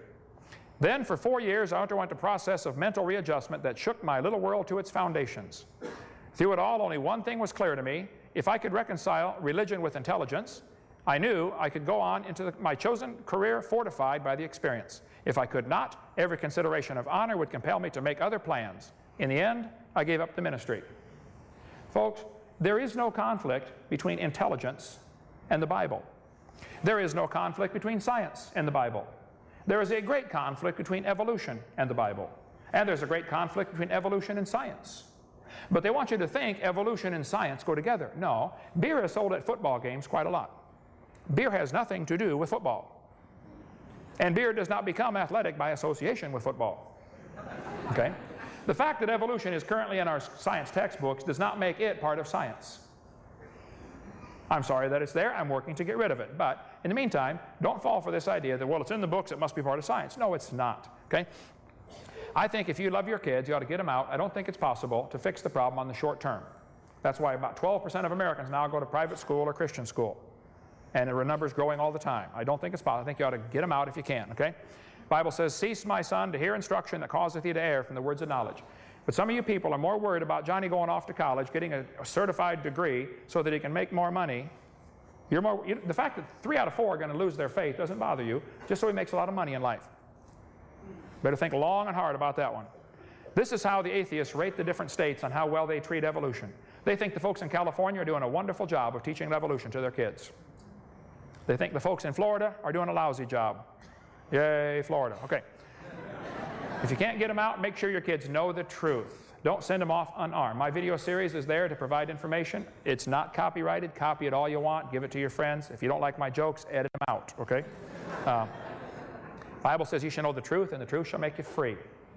I think it's wonderful. You don't need to lay your brains at the door when you come study the Bible or study science or study creation.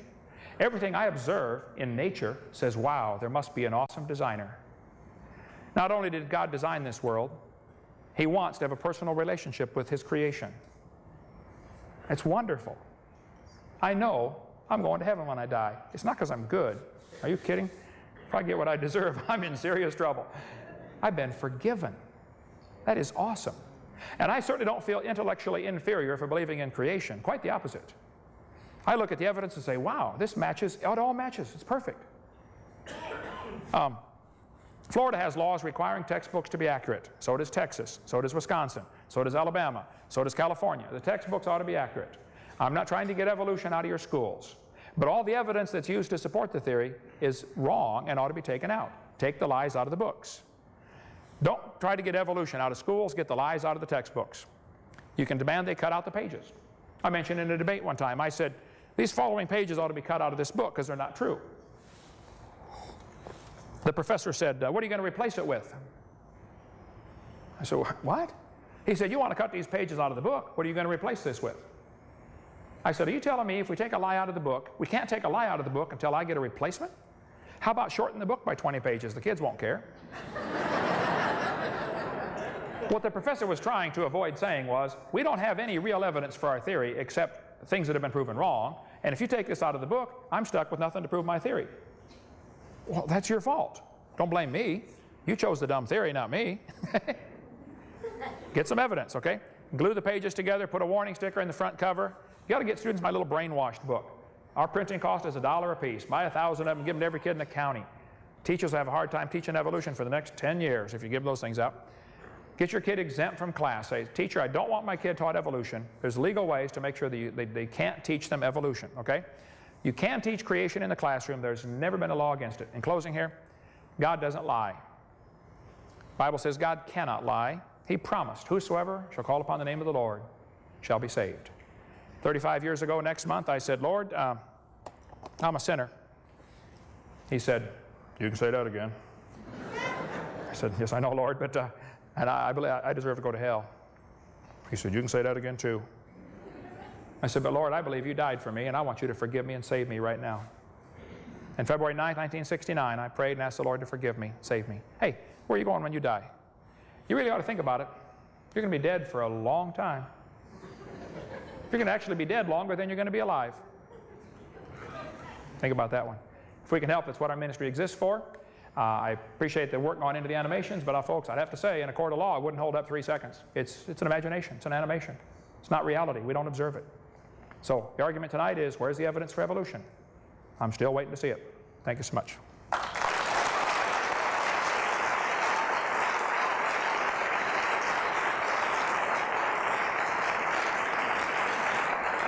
We will now enter the rebuttal period. I believe Dr. Rainbow used 53 minutes, which is the first, so used your first rebuttal period. A little bit more, but we'll extend grace on that. So you have now 10 minutes of rebuttal. Okay, some things Dr. Rainbow said tonight that I think I should not leave hanging. He said half the population of the U.S. population rejects evolution. I think the implication is because they reject it because they don't understand it. I think quite the opposite is true. I think they do understand it and reject it. How many of you think you do understand what the evolution is trying to teach and you still reject it? Now, the choice is for the evolutionists to look at these hands and say, well, you people are stupid. or to look at it and say, maybe there's a reason they're not getting it. And the evolutionist typically thinks, if I had, 75 hours to show you all this stuff, I could make you believe in it. Well, that is, again, implying you're dumb, I'm smart. You just don't know everything I know, or else you'd believe like I believe. I think the opposite is true. I think there are thousands of scientists who have studied this very carefully and thoroughly rejected the concept. It doesn't work. It doesn't happen. So I would certainly agree that over half the population doesn't believe in it, but I disagree that that means they're dumb. Actually, I think that means they're smart enough to realize that they didn't get brainwashed with all this teaching. He said evolution is the central unifying principle of biology. This has been the mantra for the last 20 years. The evolutionists keep saying, oh, you have to teach evolution. This is the central unifying theme. Well, just because they say that doesn't mean it is. I could say creation is the central unifying theme of the world. And they would say, I disagree. Okay. Well, just saying something doesn't make it true. And you hear this over and over, and I see this in the court cases as I read about what happened in textbooks. They say evolution is the central theme. Evolution has nothing to do with biology. You could learn all the muscles, all the bones, all the nerves, all the fibers of the body, and never study evolution. You can teach the kids, okay kids, flexors, extenders, biceps, triceps, deltoid, rectus femoris, and all these muscles of the body. You don't have to learn about. If the kid says, well, how'd they get there? Well, we don't know. We're learning the anatomy. Here's how it works. Evolution is unnecessary. It's a useless theory, and I think it's counterproductive. I think it's a waste of classroom time. And I think it shows up on the test scores. Now, as American kids test lower and lower and lower in their general knowledge of science because they waste so much time teaching that dumb theory. That's my totally unbiased opinion. Okay? He said tonight that evolution glorifies God. Okay? I will stand by my guns. It is not the God of the Bible. I debated Hugh Ross for 3 hours on the John Ankerberg show, and he was saying how that, God needed millions of years to make this happen, and how the Neanderthals were, soulless humans and all this stuff. I said, I am very concerned that when you and I say the word God, we're talking about two different things. I think you have a different God than I do. Okay? I think Osama bin Laden believes in God, but he has a different God than I do. Okay? Very different God than I do. So I don't think God used evolution. There's no evidence for it anyway. Why blame that on him? Okay? He says atoms are self-assembled by a process we don't understand. Well, again, you're welcome to believe that, but that's, again, not science. I think the fact that atoms can self-assemble is evidence of design. The idea that in the beginning, God created the heaven and earth and God plus dirt equals humans, that's not a problem for me to believe. But time plus dirt equals humans is a real problem for me to believe. This computer right here is nothing but natural components. There's nothing supernatural about a computer. There's not a little man running around in there changing the numbers on the screen, okay? It can be understood by purely natural processes. However, it didn't assemble itself. It can't assemble itself. You couldn't even get a nut and a bolt to evolve by chance that would fit together, let alone a 747. You couldn't get one nut on one bolt by blind chance. So if they want to believe all this happened, that's fine. But the atoms self-assemble because they're designed to do that. Okay? And as far as the assembly process, that's something I'd love to hear an evolution explain. How did we get from asexual reproduction to sexual reproduction? Which evolved first, the male or the female? So you got a real problem here. For as soon as you start going from asexual to sexual reproduction, you got to find two of the opposite sex in the same place at the same time. It's a big world, they're talking billions of years. They got to find each other and be interested. Now you really got a problem, okay? So, lastly, not almost lastly here, 3 minutes, did you say? Okay. He said, I mentioned that, okay, lobe-fin fish, he gave the picture of how it changed, and you can do a computer animation, and National Geographic does this all the time on TV. They show the computer animations of them changing, morphing from one to another. That's not science. That's imagination. I don't know how they don't see that, but that's all it is imagination. He said the only difference between you and a fish is the arrangement of molecules. Folks, there's a tremendous difference between you and a fish. Animals have a consciousness of themselves. They're alive. Humans have a consciousness of God. Vast difference between man and animals. The Bible talks clearly about that. I think that's obvious from common experience. So I see no evidence for evolution. I think the theory is useless. I think it's only supported by things that are proven wrong. and I resent paying for it in the textbooks. Thank you. Dr. Rainbow, you have, we'll give you 10, even though you used part of it. What I would like to do, what I was asked to do, is to talk about evidence for evolution. And I would like to show you the most powerful example that I'm aware of in organismal evolution, the story of how birds evolved from what are called theropod dinosaurs. Now, let's see, let me forward up here to, okay, birds. Birds are exceedingly specialized with a vast array of very high-tech adaptations for flight. They've always been the quintessential example used by creationists of organisms that are far too complex and wonderful to have ever evolved spontaneously. They have weight-saving toothless beaks, astonishingly light hollow bones, stump-like tailbones, collarbones that act like flexing springs during flight, deep-keeled breastbones to anchor the powerful flight muscles, and special feet with reversed toes that allow them to perch. Most amazing of all, their arms and hands are highly modified to create wings, which act as perfect airfoils. Through the agency of feathers, special integumentary structures, which have historically been perhaps the single most difficult to explain structure in all of organismal biology. So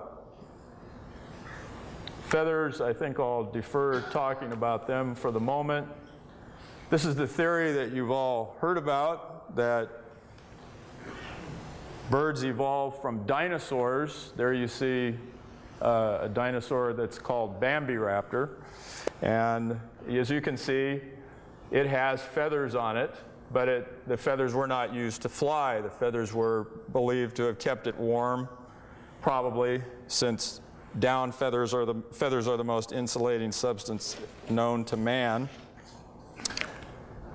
This picture shows some of the transitional forms from a National Geographic article. Sinosauropteryx in the back here. Caudipteryx, some of the dromaeosaurs like Velociraptor, and then on to birds such as Archaeopteryx. Archaeopteryx was a bird, there's no question about it, everybody agrees with that. And then on to modern birds. Now, this is a pretty picture. Anybody can paint pretty pictures. But what's the actual evidence for this? Well, I've tried to assemble a sequence. We think that juvenile T-Rexes may have actually had feathers, for example, to keep them warm. Here are some actual fossils, and I think what I'll do is just show this sequence. I don't know if you're trying to film this or not, but if you are, it would be a good time to turn the lights out and catch this, because it's the star of the show now. So here is a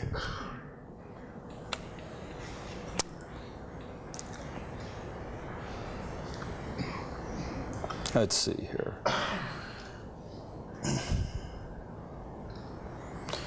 Okay, I'm going to show you a transitional sequence of organisms. And I'm going to show them to you first with no labels on them, just so you can get a feel for how the transitions are relatively smoothly occurring. Then we'll see the labels, and then I'm going to show you how the characteristics or the traits of birds accumulated in evolution step by step. So first of all, I decided to just start with a lobe-finned fish because I talked about that. We jump up to, let's see, I need to get this on the whole screen.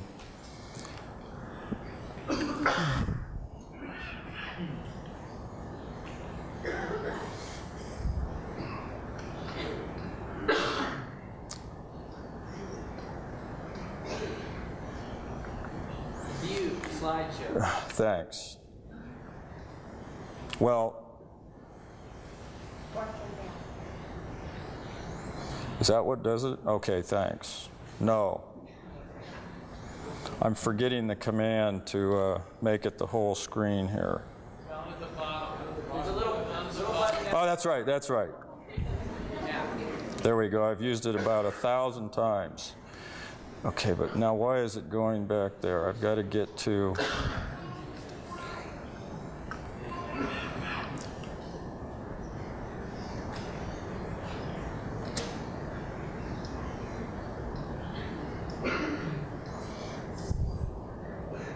Okay, there it is.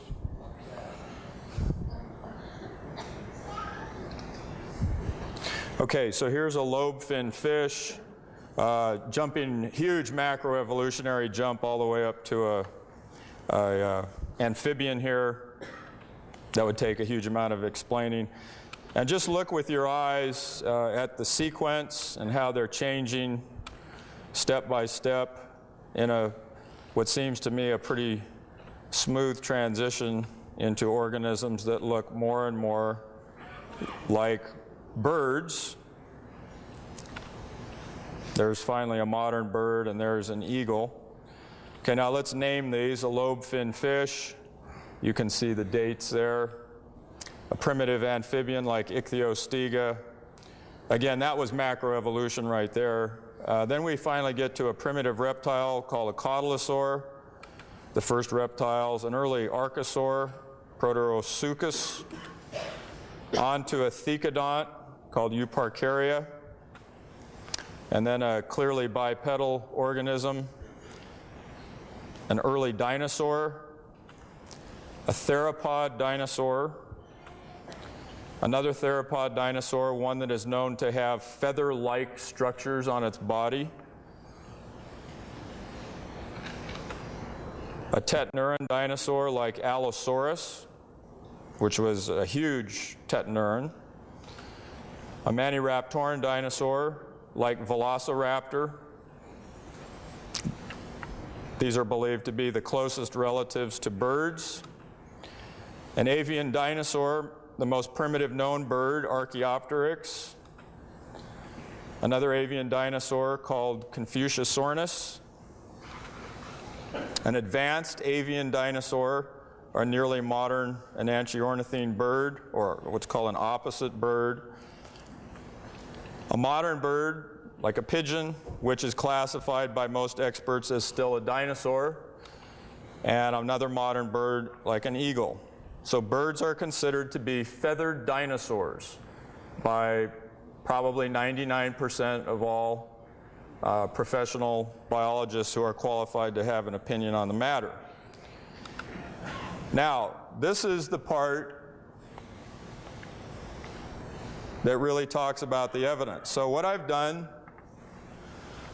is I've shown here a list of all the traits that birds have. Okay, so all these traits are possessed by modern day birds. And I'm now going to show you the same exact sequence, and you're going to see how, as each organism comes up, you'll see highlighted in bright yellow the traits that that organism displays that are bird-like. And the key thing to remember, think of the phase space diagram that I showed you. Think of these organisms as chattering their way through evolutionary phase space, being driven by natural selection processes, where each of these organisms was not trying to make birds, because evolution never knows where it's going. It's a free-running random program. But you'll see these traits appearing in bright yellow as we go through it. So here, a lobe-fin fish has, just say, something like a leg. Okay, then a primitive amphibian has a full-fledged leg, as birds obviously do. Okay, then getting closer to the real sequence that we're interested in. Cotylosaurs, the most primitive reptiles, have scales. Birds still have scales on their legs. And amniotic eggs, which birds lay. We go to an early archosaur, or ruling reptile. You see the formation of what's called an antorbital fenestra. That means holes in the skull, holes in your skull. It makes your skull lighter. Birds have those to save weight. Okay, here we see a thecodont, Euparkeria, and although this looks like he's walking on four legs, it is believed by many scientists that this was bipedal at least part of the time. So bipedalism is critical in bird evolution because it liberates your front limbs to do something different, like become wings. Okay, then we have another early dinosaur, Ornithosuchus, and here we see offset ball and socket hip joint, and you raise the metatarsals and you walk on your toes. Birds walk literally on their toes. Okay, a theropod dinosaur like Coleophysis. This had hollow bones, as birds do. A pelvis anchors on more vertebrae, as in birds. It has a tremendously shortened thigh bone right here. A reduced fibula, elevate the first toe off the ground. We'll skip over that. We come to a theropod dinosaur with protofeathers, filamentous protofeathers, down feathers perhaps. Jump to a tetaneuran dinosaur called Allosaurus, which has a strong fused sternum, fused clavicle or wishbone, and a three-fingered hand. A maniraptoran dinosaur like Velociraptor has a semilunate carpal, which allows you to get a slashing hand stroke. A swept-back pubic bone, as in birds, a shortened trunk. Go to an avian dinosaur like Archaeopteryx. You get a split propulsion lift wing, fully modern flight feathers, lateral facing shoulder joint, and a reversed halic for a perching toe. Time's up. Time's up. Time's up. Okay. Okay, good. All right, thank you, thank you. Here we have pieced together from fragmentary evidence. I've been able to reconstruct the evolution of silverware. You can see these two spoons here. Obviously, one's been subjected to more geologic pressure and has squished it out a little deeper than the other. I believe knives slowly turned into spoons over millions of years, and then gradually erosion cut grooves into the end and turned them into short-tined forks. Then very slowly, of course, takes a long time, the forks got, the grooves got deeper and longer. I knew I had the right order. You can obviously tell that, but I just felt like I had a missing link. One day I was flying to Connecticut on US Air, and the stewardess handed me the missing link. I don't think she knew what she had, but my trained scientific eye caught it right away. Later I went to Popeye's Chicken. I now have two. So, the evolution of silverware is nearly complete. Of course, many mutants didn't survive over the years. And once people realized I was doing studies on the evolution of the fork, they started sending me research, hoping to become famous, you know. People get desperate for fame in this field. This is a cutthroat business, okay? Somebody were hoping for fame and fortune. They sent me an obvious fraud. This is a fork head on a spoon handle. I caught it right away. I said, no, I'm sorry, this is unacceptable. This is a fraud, okay? Of course, how the race has evolved is still a question we're studying. But look, arranging things in order doesn't prove a thing. You can arrange words in order, turn a cat to a cot to a dot to a dog, changing one letter at a time. It doesn't prove a cat and a dog are related. You can play around long enough, turn yourself into a fool with this, okay? They say dinosaurs turn to birds. Well, let's study the evidence. The Bible says God made the birds on the 5th day, and He made the reptiles on the 6th day, which is exactly backwards to what evolution says. God has birds first, then reptiles. Let's study the evidence. This guy says, dinosaurs alive as birds. Well, you're welcome to believe that, but that's absurd, okay? There's no evidence for that whatsoever. It's one of the lies I cover on video number 4 of my lies in the textbooks. Archaeoraptor. October 15th, 1999, scientists unveil missing link of birds, dinosaurs. National Geographic, breaking news, missing link. Here's the picture he showed, November 99. He forgot to mention that 2 months later, it was admitted by everybody that it was a fraud. Archaeoraptor was disproven. It's not a missing link. The missing link is a fake. USA Today. From the remote province in China, an unusual dinosaur fossil made a mysterious journey from the hands of Chinese smugglers to the National Geographic Society. It's modern paleontology's greatest embarrassment. They found out it sprouted its remarkable tail not 120 million years ago, but only shortly after being smuggled out of China. It's the tale of a tale that has children believing in feathered dinosaurs that never existed. This one was added by an entrepreneurial Chinese farmer. It appears to have fooled another group of scientists as well as editors of the British journal Nature. Soers Olsen, curator of birds at Smithsonian Institute, turned the spotlight on the whole mess. those involved with the scientific gaffe agreed that Olson tried to warn officials at National Geographic in a letter sent November 1st, but they wouldn't listen. Both of the faked fossils were intended to support the theory that birds evolved from dinosaurs. Museums including Natural History in New York also promote exhibits of dinosaur origin of birds. They say birds, Olson, he still believes in evolution, but he doesn't buy into the fossils that they're being shown. He said these have been discredited. He says it happened independently. He didn't know how it happened, but he still believes it happened, okay? There's a good article from ICR, my friends down in Southern California. Institute for Creation Research has an article just recently, March of 2000, about Archaeoraptor, if you want to get more on that. Here's Scientific American, March of 2003, still promoting the idea that there were feathered dinosaur feathers. Richard Plum and Alan Brush wrote this article. Which came first? All they have are illustrations designed to visually influence the reader. What we saw tonight was illustrations designed to visually influence you. This is not science, this is imagination, okay? So determined were Plum and Brush that they imagined they had put an end to the continuing debate among evolutionists regarding the origin of birds. We could read the whole article here. I've only got 10 minutes. It was nothing more than speculation devoid of any scientific evidence, but they're defended with furious blind fanaticism over the last few decades. Okay. Here's the things you need to consider. They call this evo-devo, evolutionary development. It assumes that the developmentary pathways of living things can shed light on their alleged evolutionary histories. Both these foundations are invalid. Alan Fiducia, North Carolina University Department of Biology, one of the world's most prominent authorities on the subject of the origin of birds, and he believes in evolution. Fiducia actually supports the theory of evolution and believes birds emerged through evolution. However, what distinguishes him from the dino bird supporters such as Plum and Brush is that he admits the uncertainty in which the theory of evolution finds itself on the matter. In considerable detail, Dr. Fiducia describes how the theory that birds evolved from dinosaurs, first proposed by Ostrom in the 70s and fiercely defended ever since, lacks any scientific proof, and how such an evolution is actually impossible.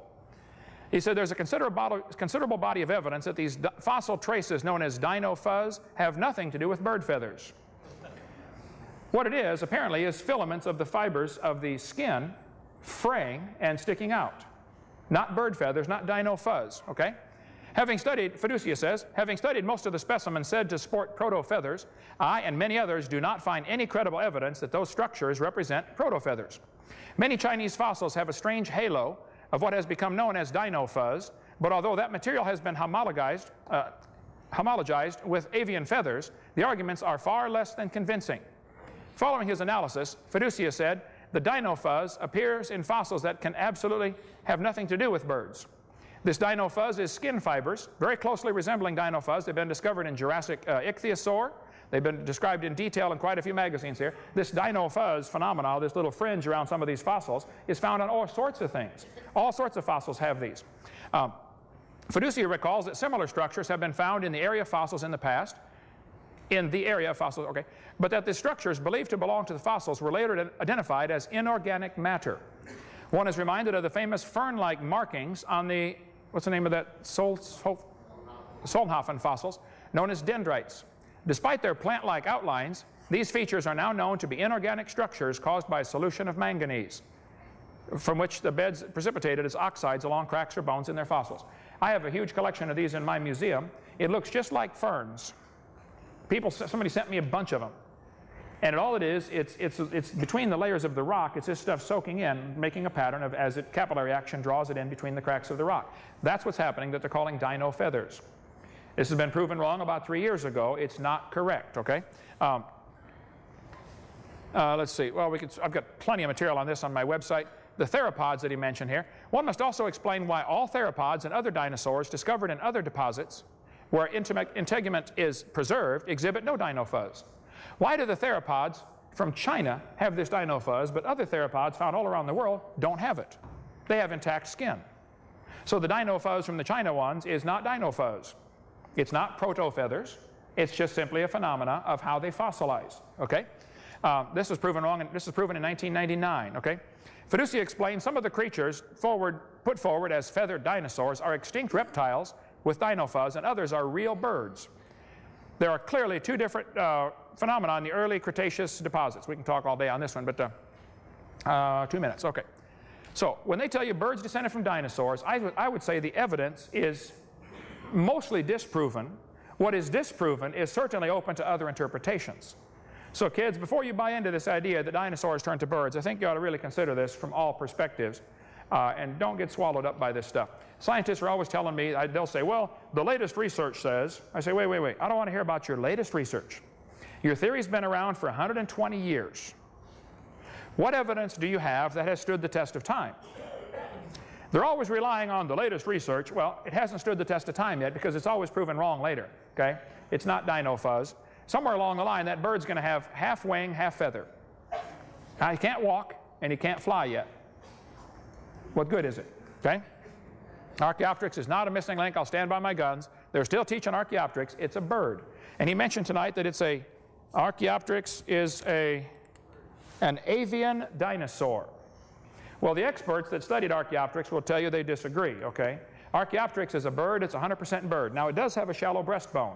So does the Howitzin. Archaeopteryx has claws on its wings. 12 birds today have claws on their wings, okay? It's not proof of anything. The Howitzin has them, the ibis has them, the swan has them.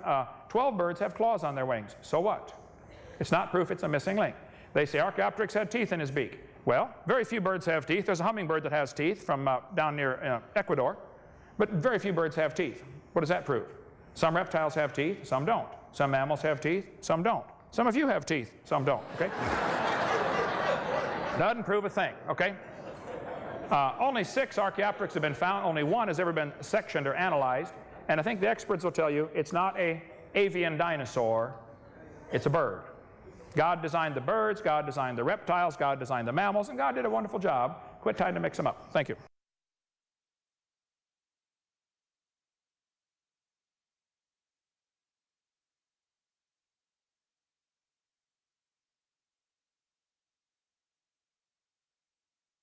Okay, it's not 400 billion. Million. You said million. Well, we believe, mainline evolutionists believe that the Earth is about 4.6 billion years old. But if you're interested in how the epistemology or how we think we know what we know on that, it's primarily through radioactive dating. And how long am I supposed to take on each reply? Just quick, but okay. Let me just cut to the chase here about radioactive dating. Radioactive dating is a technique which is fraught with peril. It's difficult to do. It's full of many assumptions. There have been a huge number of mistakes made with it. I still believe that it is, when properly used, an essentially trustworthy technique. And here's the key thing about radioactive dating in creation-evolution debates. When you're trying to determine if a measuring instrument is valid, like let's say a ruler, okay, we've all measured the lengths of things with rulers. Okay, now has anybody here, like me, I'm embarrassed to admit this, once I measured something with a ruler, and here I have a PhD in science, and I was measuring something with a ruler, and to my horror, I discovered that I was mismeasuring it. I didn't have it on the 0 mark, and I actually made a mistake, okay? Here's someone with a PhD misuses a ruler. And I'm sure that many people here, children, drunkards, many people throughout history have failed to use a ruler properly. So the key point here about radioactive dating is that if you're trying to determine whether a measuring instrument is valid or not, you cannot just look at the mistakes that have been made. This is what creationists always do. They point out dozens of mistakes that have been made with ludicrous results. But what you need to do is you need to show cases where the instrument was used properly. And I have right there an awesome example of radioactive dating being used properly that I think in a single stroke can verify the efficacy of it. Okay, you're talking about what would be called prebiotic evolution. How did the first cells get here? Prebiotic evolution is by far the most poorly understood thing in all of evolutionary theory. It's so poorly understood, in fact, that I actually tell my students that it would be you could have intellectual integrity to simply say that the first cells were specially created by God. And I actively entertain that as a possibility. And I'm not just saying that, I really truly entertain that as a possibility. I still think you give us about 25 years and I think we'll solve that problem. The one thing that I can say empirically about it is that, okay, you have to have DNA to make proteins, but the proteins are necessary. DNA polymerase is necessary to make DNA. So you need something that can both carry genetic information and act as an enzyme. And we have discovered such a thing. It's RNA, ribonucleic acid. RNA has been shown over and over in about 4 or 5 major cases to be able to function as an enzyme. For example, in the ribosome, the huge assembly that synthesizes proteins, it's been proven that the active site in that assembly, the part where amino acids are actually being placed into proteins, the active site is RNA. The closest protein is 18 angstroms away, which is light years away in biochemistry. So it by no means comes close to solving the entire problem, but RNA is a huge step toward solving this chicken and egg problem, because RNA can do both. Yeah, I would say they're very far from a solution in spite of enormous federal tax dollars spent to try to solve this problem, because it's unsolvable. The fact of the matter is they're just so complex. I think you could point out that most of the books in the library around here are based on the same 26 letters of the alphabet. So if I go through a book by Shakespeare and a book by somebody else and find out, Shakespeare uses the letter E, 18% of the time, and some other author uses the letter E 18% of the time. Does that prove a similarity? Well, yeah, that proves that's how often you use the letter E. Does that prove the books are related? No. I think all of the research being done on proteins of different creatures showing the similarities is evidence for common designer. And I resent that the textbooks in your town, and most towns, only present the kids with one view. They show the kids the evidence, the similarities of DNA, and say, see, this is proof of a common ancestor. No. That's too complex. It doesn't change. It's proof of a common designer, that's all. The RNA, DNA, chicken and egg problem is a very serious problem. And even if they could imagine a scenario how it could happen, again, you're back to imagination, not science. One student said to me, he said, what are you going to say if scientists make life in the laboratory? I said, well, I guess that's going to prove it takes intelligence to make life, isn't it? That's what it's going to prove. The purpose of tonight's debate was to discuss, is there evidence for evolution? I'm not asking the taxpayers to pay for my theory to be taught in the schools. If I was, the burden of proof would be on me. Since he's asking the taxpayers to pay for his religion to be taught, then the burden of proof's on him. Where's the evidence? I don't think we saw any tonight. So you have nothing to be upset about, except that I think we did, the purpose of the debate was fulfilled. We're supposed to see, is there evidence for evolution? That was the purpose of the debate. We could debate the evidence for creation, I think, but that's like saying, we need to light a candle to see the sun.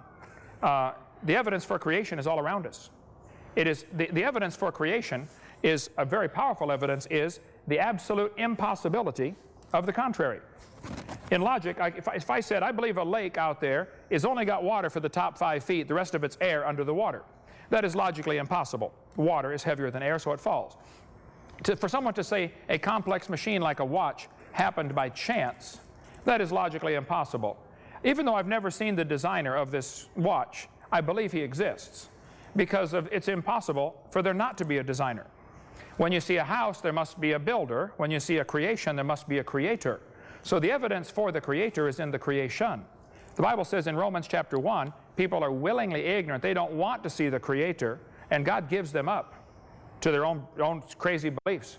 It'd be tragic if God has given up on you. I hope he hasn't yet. I suggest you read Romans chapter 1 carefully, okay? I would just like to try to make what I think is a hugely important point about evidence. I see tons of evidence for creationism. I see 1,000 cases right here in front of me. Birds, atoms, the strong nuclear force. It's all evidence for creation. but I can also explain the origins of things through a theory that I've attempted to explain tonight. So the point here that I think people tend to forget is that a given empirical fact, such as the existence of a marvelously constructed human, can be evidence for two completely opposed things at the same time. I think the effort should be put into getting lies out of the textbooks. Any textbook that teaches that the embryo has gill slits, the page ought to be torn out. Okay, it's not true. If they teach the whale has a vestigial pelvis, that page ought to be torn out. It's not true. If they teach about the so-called cavemen, whether it be Lucy or, you name it, watch my video number 3 or number 2. I cover all those. Or there's a book called Bones of Contention dealing with the Neanderthals, or Buried Alive about the Neanderthals. Bones of Contention covers all the cavemen. I just simply think textbooks should be accurate. Take the lies out. Don't tell them the embryo has gills. It's not true. They have folds of skin. I got folds of skin in my elbow and behind my knee too. So I can't breathe through them, okay? So I think what's happening is we have about 50 basic lies that are continually put into the textbooks because that's all they have for evidence. It's true there are lobe-finned fish. It's not true that we know they evolved to something else. It's not true. You can believe that if you want, but you just left science and went into fantasy land, which is fine for fantasy textbooks, but it's not fine for science books. So I think what you should do is continually go after, we need to get people with intelligence on the textbook selection committees to select books that don't have these lies. We need to get people writing textbooks that don't have these lies. We need to get people demanding, we need to get some lawyers that love God to sue the schools for allowing lies into the textbooks. California law is very clear. You have to have accurate, up-to-date textbooks. You don't have them in California. Fix it. That would take an hour to answer that question. Yes, there was, but I go with great detail on video number 6 of my series. You can watch it right on my website for free. There are 2 theories about the Ice Age among Christians. There certainly was an Ice Age. My theory that I propose on video 6 is believed by many millions of people. It's not original with me. Is that the Ice Age actually caused the flood. The Earth got hit by an ice meteor, or we went through the tail of a comet. Anyway, a bunch of ice from space got dumped on the poles, which is the only way to explain the rapid freezing of so many animals. It froze so quickly, had to require something colder than naturally occurs on Earth, something around 300 below zero. It doesn't ever get that cold on Earth, and yet we find mammoths frozen with food still in their stomach, still preserved.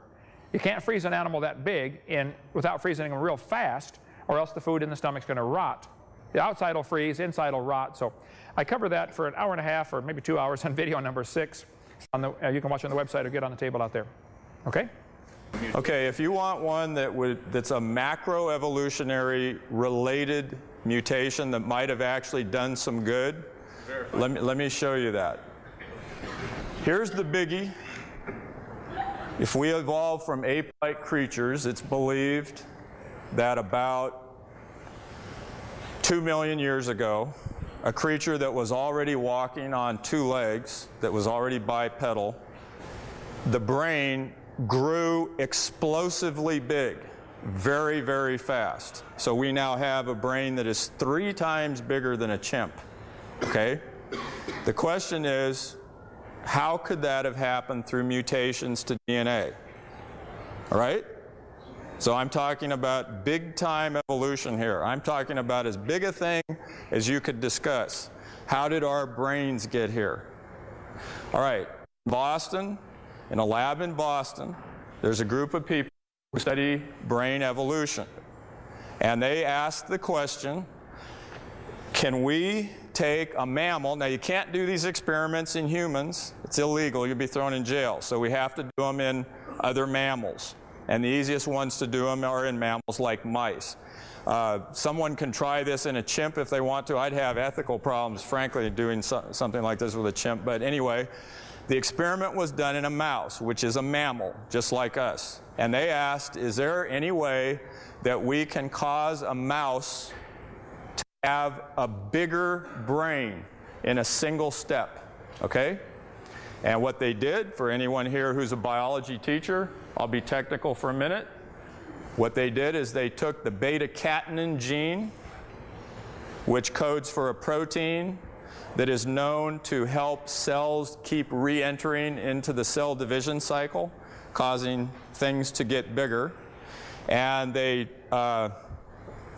They had reasons to believe that if they could upregulate the beta-cat gene in the central nervous system, that it might make a bigger brain. So they cloned the beta-cat gene. They inactivated the amino terminus of it so that it would not be degraded, it would stick around longer in the cells. They cloned in front of it an enhancer from the intron 2 of another gene that they knew was expressed in the central nervous system. They put it into a mouse embryo. They grew up the mouse, okay? And here's the results. The next slide. Okay, that's phase space diagram for how they evolved. And the next one. There's the cover picture from Science. This was published in 2002, made the cover of Science. Next slide. Here's the okay, they're trying to make nerve cells, central nervous system cells keep dividing. The next one, there's the technique that they used, putting this enhancer in front of it to upregulate the beta-cat gene.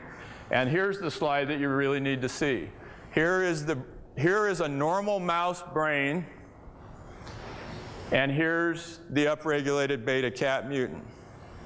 Okay, this brain was almost twice the mass of a normal mouse brain. Almost twice. And notice something else. Notice that there are no convolutions in a mouse's brain like ours, the sulci and so forth. Notice that this brain spontaneously formed convolutions very similar to a human brain. And that's in a single step mutation. And the fact that they can do something in the laboratory certainly is not proof that it did happen in nature. So again, you're back to a religious belief, not a scientific statement, okay? And the convolutions, I think, would be normal. See, humans have a section of the brain called Broca's convolution that allows speech. No other animal has that. There are giant steps in our brain. Even arranging them in order wouldn't prove it happened. You could take an animal with a small brain and an animal with a big brain. That proves no relationship. If I get buried on top of a hamster, that does not prove he's my grandpa, okay? So what they're doing is they're doing stuff on paper and imagining how it might have happened. This is not real science. This is imagination. This is fairy tale stuff. So you can play with the genes and cause them out. They do the same thing with polyploidy with vegetables and stuff. You can take strawberries and manipulate the genes, and they double the chromosome number, and you get giant strawberries that taste terrible. Okay? But they're twice the size. That's not new information. It's a doubling of existing information. No different than a cow having 5 legs or something, you know. It's not new information. It's a doubling or expanding of existing information. There are no examples where a naturally occurring mutation has caused an increase in genetic complexity. Richard Dawkins, who refused to debate me from Cambridge University when I was over there a few months ago, Richard Dawkins was asked on TV, he said, can you think of one example of a mutation that has caused an increase in genetic complexity? Evolution would require billions of them. Can you name one, please? He was dead silent for 19 seconds. Finally, he said, shut off the camera, please. There aren't any. There are none. So, had to be designed, my case, okay? Okay, I don't think I am the issue at all. I think the truth is the issue, and God's Word is the issue, which is basically at stake. I had probably 15 of Dr. Rainbow's students come to tell me that he spends his entire class pushing the evolution theory and really gives creationists or Christians a hard time. So he's using tax dollars to do that. So I guess I feel like I'm defending truth. I'm not defending me. If I came across as prideful, I'm sorry. I'm not. I'm just a lowly high school science teacher that's sick and tired of his tax dollars being used to destroy the faith of kids. That's all. Ernest Haeckel falsified and was proven to have falsified certain drawings of embryos, and the fact that, okay, let me show a slide. At the top, that's what the phylotypic stage of vertebrate embryos actually look like, and Dr. Hovind showed an excellent slide of it with actual photographs. They are different at the top there, but notice also how similar they are. And the next slide, that is a human embryo. And here you see the long, here's the hind leg developing what us evolutionists would call a very long fish-like tail, just like the fish embryo has. And then here we see the subject of our discussion tonight. These are called pharyngeal gill clefts. And these form in a fish, just like this, and they also form in a human. So the take-home message from the theory of evolution is that evolutionary theory predicts very powerfully that organisms would have to some degree, recapitulate in their embryology what happened in evolution. And I have a 45-minute lecture that I actually gave this very day in my class on vertebrate evo-devo, in which I show how this is very no, they're not gill slits. These are not gill slits, and Dr. Hovind is totally correct in trying to rip that stupid statement out of the textbooks. It's totally deceiving to say that a human embryo has gill slits. We don't. We have the remains of one, which is your eustachian tube. It still goes from the outside to the inside of your throat. We have the remains of one, but we do have pharyngeal gill clefts just like a fish does. And it would take me a long time to demonstrate it, but it's evidence for evolution. It's exactly the kind of thing we would expect to see if the theory is true, and we see it. I think if from a design perspective, as the baby develops inside the mother, it's very important that the nervous system develop first and the circulatory system develop first. The hind legs are unnecessary for the first few months of development. He's not going to go anywhere. Okay? So if you'll notice, where the hind legs are going to be growing, this is not a tail. These 5 or sometimes 6 little bones become the tail bone, the coccyx. The next 5 or 6 up become the lumbar. Some people have 5, some have 6. Most have 5 fused together for the lumbar. And that's exactly the right position where they are. So what you see happening here is the backbone and the central nervous system is developing first, which is the logical way it has to develop. It starts with the brain. It has to end someplace. It ends at the end of the tail. My wife bruised her tailbone 4 years ago and is still in pain today, every day. We've tried everything to get that fixed. So the tailbone is essential. The nervous system has to end someplace. And it starts out, this is a developmental sequence, okay? Back up one slide if you could there for me. Notice this is a drawing. This is not a picture. This is a drawing, okay? These drawings are fake. If you turn my projectors on here, I again stand by the actual photographs. These are the drawings Haeckel made. These are the photographs. He's still trying to teach this is evidence. It's not, okay? It's just simply not true. Take it out of the book, okay? Thank you. Do I see myself as a sinner before holy God? And what do I think will happen if I die? On those days when I believe in God, which is about half the time, I have no fear whatsoever of facing Him, because I believe that I do a reasonably good job of trying. Here's my philosophy of life. My kids. I believe that the only thing that you need to do in life, and if there is a God, the only thing that He cares about us doing ultimately, is to enjoy nature and love people. I tell my kids, enjoy nature and love people. And that's all that you ever have to do, and I am willing to face any almighty that might exist. And secondly, if God doesn't exist, which I believe about half the time, when I die, I will turn into peat moss. And I will be dead, not just a long time, but forever. My response to that question would be, yes, I certainly do think I'm a wicked sinner before a holy, righteous God, but I've been forgiven based on the blood of Jesus Christ, not based on my good works. If you'd uncover the projector just for a minute, here's what Thomas Huxley said. I'm sorry, Julian Huxley. That one's out of focus. Can you, that one there? He said, Julian Huxley is the grandson of Thomas Huxley, who really promoted Darwin. Huxley said, I suppose the reason we leapt at the origin of species was the idea of God interfered with our sexual mores. Well, there's an honest comment, okay? Michael Ruse, former Christian, said evolution is promoted by its practitioners as more than mere science. Evolution is an ideology, a secular religion. a full-fledged alternative to Christianity with meaning and morality. He said, I'm an ardent evolutionist and an ex-Christian. But I must admit that in this one complaint, and Mr. Gish is but one of many to make it, the literalists are absolutely right. Evolution's a religion. This was true of evolution in the beginning, and it's true of evolution still today. So it's something people believe in. It's not something they have real scientific evidence for. I think that as far as what happens when we die, we're going to stand before a holy, righteous God and give an account for everything we've said, done, or thought about. And if it wasn't for Jesus Christ, I would fear that day. Okay? Okay, we're talking about the Big Bang Theory. And my way of thinking about that whole thing is very simple, philosophically.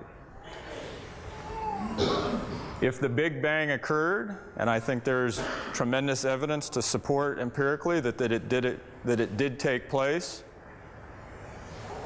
us scientists are completely, totally, 100% incapable of explaining why it happened. As is the case with a huge number of things in science that we still can't explain. Science is always trying to explain things. And so you're asking kind of a metaphysical question. And where did that come from? Yeah, well, half the time I'd say God. And the other time I'd say we don't know. You know, I tell people the three most important words in the English language. What are the three most important words to use in the English language? Answer, I love you. Okay? Now, what are the second most important three words to use in the English language? I don't know. That's my philosophy of life. And metaphysically, the Big Bang physicists and the theologians are in metaphysically exactly the same boat, because they both have to explain either how something was always here, either a universe or a God, or they have to explain how something came into being ex nihilo, out of nothing. Both philosophies share exactly the same problem. I can show you what the textbooks teach. This is Discover magazine last year. Where did everything come from? He says here, the universe burst into something from absolutely nothing, zero, nada. As it became bigger, it became filled with even more stuff that came from absolutely nowhere. How is that possible? Ask Alan Guth. His theory explains everything. Well, Alan Guth said in Scientific American, he said, the observable universe could have evolved from an infinitesimal region. That's a dot. He said it's then tempting to go one step further and speculate that the entire universe evolved from literally nothing. That's what they teach. Now, I tell them, you're welcome to believe that. I don't care what you believe, but that's not science, and it shouldn't be taught in the textbooks at taxpayer expense. Okay? I would agree with that. Yeah, that's got nothing to do with science, and that goes in metaphysical. But several questions weren't answered earlier, and I do appreciate Dr. Rainbow coming tonight. I've been turned down over 3,000 times for debates. Professors simply won't debate it. They want to stand in front of their class where they have an obvious academic and psychological advantage over their students. But it's very rare to find one willing to defend his position in front of somebody over which he doesn't have his thumb on. He has no control over me whatsoever. He's not going to give me a grade. I'm not the least bit afraid of him. And students in his class are going to face this for the rest of the semester, though. I mean, tomorrow morning he's going to get to teach his view for an hour to a group of kids, and then the next day, and the next day, and the next day. And I think it's only fair that students get to see both sides. And I'll be willing to come speak at your college class anytime. If I'm out in the area, give me a call, or come share the creation view. Thank you so much. It's a great question, and here's the answer. I want you to all think about what you would have to do to see macroevolution taking place today. Us evolutionists are completely confident. We're 100% sure as he is that Christ died for his sins. We're sure that evolution is taking place constantly all over the earth. Why don't we see it? Think about this. If you wanted to observe macroevolution, if you wanted to see a pretty big change taking place from one species to another, where on earth would you go to have the highest probability of seeing it? And the answer is a rainforest. You saw the picture of the Costa Rican rainforest with me in there? you'd want to go to a rainforest. And the reason why is because tropical rainforests contain arthropods, insects. Okay, there's millions of them. There may be, it's not impossible, there may be 30 million species of insects on this planet. Most of them haven't been discovered yet, okay? And we know that insects are a veritable playground for evolution. They seem to evolve very rapidly, okay? So if ever you had a chance to see macroevolution, it would be in a rainforest. You got all these insects, insects evolve rapidly, that's the place to go. You with me? Okay, now, so there I was in a Costa Rican rainforest, and looking for macroevolution, quote unquote, and sure enough, I didn't find it. Why? Well, you remember the pictures of the butterflies? There you saw some pictures of butterflies. If I go down there and I discover a brand new butterfly, totally radically new butterfly that no one's ever seen before, okay? What do I do? What do I do epistemologically? Is that a brand new butterfly that just evolved yesterday? It may be. I'm totally confident that new butterflies are evolving all the time down there. How do I know? There may be 1 million species of butterflies on this planet that just haven't been discovered. And then the second thing is to document that it was evolution. What else do you have? What do you really have to see? Think of my central mechanism of evolution thing. Mutation in the germline cells of a parent, right, leads to altered embryological development, which shows up in the offspring, right? So what would you have to do to verify that it's a newly evolved butterfly? You have to have faith. No. The parent and the offspring. No, that's not the right answer. What would you have to do? It's an empirical scientific question. You'd have to find the parents. You have to find the parents and show that the parents look different from the offspring. Well, what are your chances of finding the parents of a butterfly in a Costa Rican rainforest? See, so we're in a situation similar to, 100 years ago, you look at the moon, okay? The moon looks spherical. The moon probably has a backside. You could come up to somebody and say, do you think the moon has a backside? Well, yeah, I think so. We'll prove it.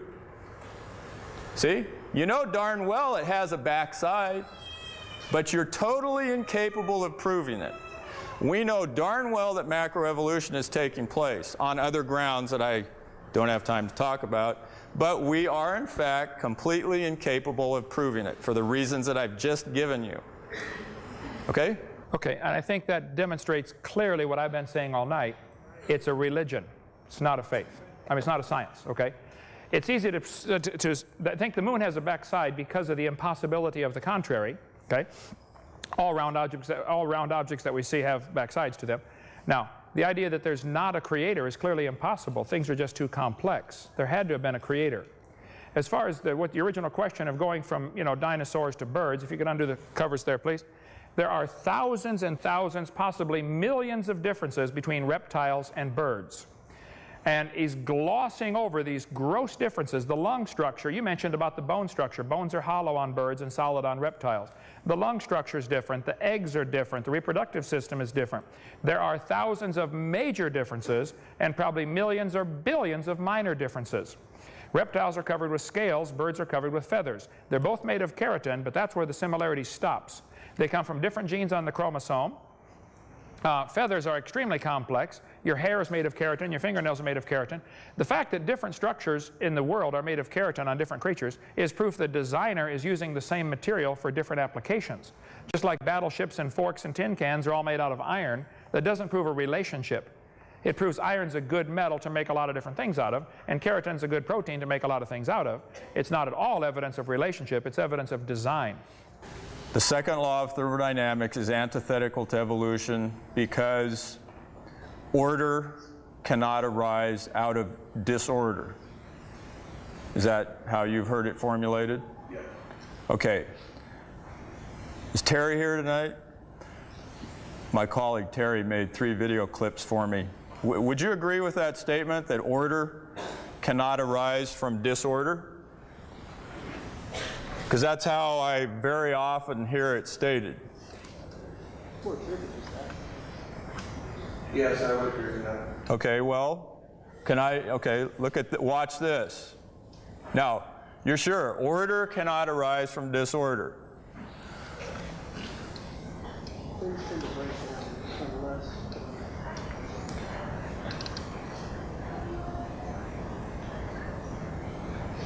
Oh, good heavens. Okay, watch this. What just happened?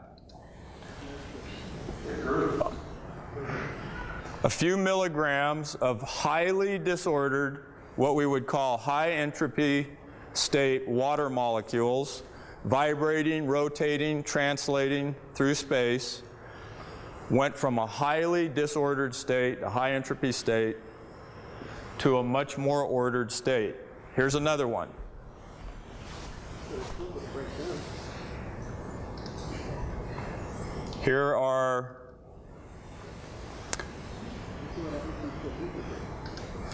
Here in a culture dish are bacteria growing. Untold trillions of highly disordered glucose molecules and lipids and so forth in a chaotic state are turning into a highly ordered state. And the last one, and I don't mind doing this because I know that Dr. Hovind will love to respond to these pictures. Okay? Here, finally, is a narcissus plant. What's happening there? Again, highly disordered carbon dioxide molecules in the air, water molecules in the soil are becoming ordered. So before your very eyes, order is being created out of disorder. High entropy materials are entering into a lower entropy state. So one thing is certain, the usually heard statement that order cannot arise from disorder is complete poppycock, and creationists need to stop using that. And my colleague, Kent Hovind, is way too smart to use that statement. He would never be stupid enough to say that. See, he would never use that. I'm telling, this is a sermon for you guys. Stop using that silly statement. Now, what Dr. Hovind will say next is that what you need to create order out of disorder is two things. You need Gibbs free energy. You need a high quality source of free energy to drive it. And it's not enough to just give something energy. You need an intelligent, so to speak, system, some kind of a biochemical orderly system that can harness the energy and do something with it. Okay? You shine sunlight on the roof of your car, it destroys the roof of your car. You shine sunlight on the narcissus plant, and it grows. Okay, so the question is, where does the order come from in that plant? Answer, DNA. Where did DNA come from? Evolution. Where did evolution come from, in my opinion? God. God designed this self-assembling system. So behold the glory of God in that narcissus plant. Okay. Okay, what he gave are clear examples that the second law of thermodynamics does indeed hold, because that narcissus plant did not grow without the DNA telling it what to do. It took in an enormous amount of energy, not only from the sun, but also from the water and from the soil. So everything does tend toward disorder, is the most commonly way of stating the second law of thermodynamics. All the examples he gave, like the snowflake coming from disordered water, is an example, is the opposite of an example of what he wants to use. Because what happened there, the snowflake was forming because of the design of the water molecule. Water molecules are designed with a 105-degree angle between the hydrogens as it attaches to the oxygen molecule. It vibrates around some, but as it loses energy, it starts to lock into a system because of the design of the molecule. Anybody that studied mineralogy will tell you minerals cleave based upon the design of the atom. Okay, sodium, for instance, cleaves into perfect cubes. Sodium chloride does. Salt, because of the design of how the sodium and chlorine go together. And molecules cleave with all sorts of different cleavage because of the types of design in the molecule. So this is another, it was a classic example for what you're saying, that the creationists are right. Things don't tend toward order. Adding energy certainly doesn't bring order. And to say that the plant can go from disorder to order, and that's an example of a violation of the second law of thermodynamics, is ludicrous. When he was asking the question, order cannot arise from disorder, do you agree with that statement? I was shaking my head, because I knew that's a trick question. He's probably used this on thousands of students through his class. And it's a trick question, and the student goes away baffled, like, wow, I guess I was wrong. The question is, can order arise from disorder without an intelligence behind it? He demonstrated that it requires an intelligence behind it, but he's not going to tell that to the students. It required an intelligence. It required a design in the molecule of the water or a design in the DNA. I do tell my students that. Okay, but it's deceitful to say that the second law of thermodynamics, that evolution violates it. It doesn't violate it. Evolution does violate it, because they want to get all this stuff to evolve without the designer. That's what it boils down to. Now, adding energy does not help, okay? The universe is a closed system by definition, and adding energy is purely destructive unless there's a mechanism to use the energy. I point out the Japanese added energy to Pearl Harbor. They didn't organize a thing. We added energy to Hiroshima and Nagasaki. Didn't organize anything over there either. So the second law of thermodynamics, evolution does violate the known second law of thermodynamics, and I think it's deceitful to say that it doesn't with the examples that he gave, because that's a clear example for creation, not for evolution.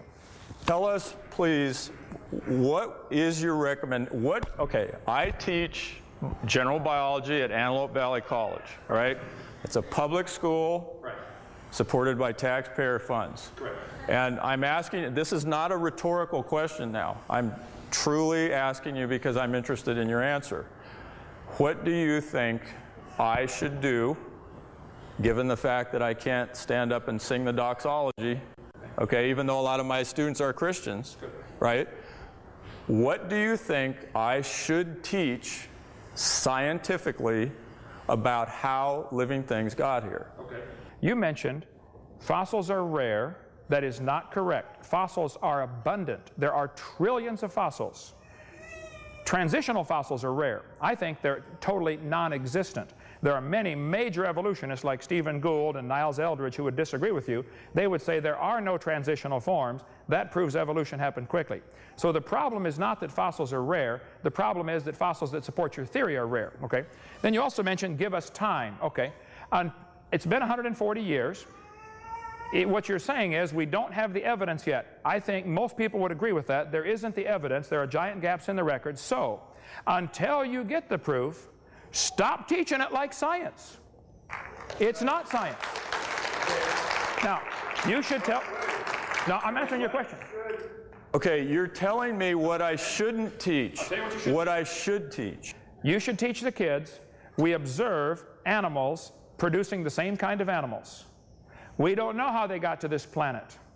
But I'm telling you, the textbooks at Antelope Valley College do not teach evolution as a theory. They teach evolution as a fact. They do, that's true. And it shouldn't be done that way. Stop doing that. So teach kids, dogs produce dogs. Teach the kids, if you teach biology, teach all the muscles, the bones, the nerves, that we're amazingly designed. Stop telling them this is adapted to their environment. Start telling them it's probably designed for their environment.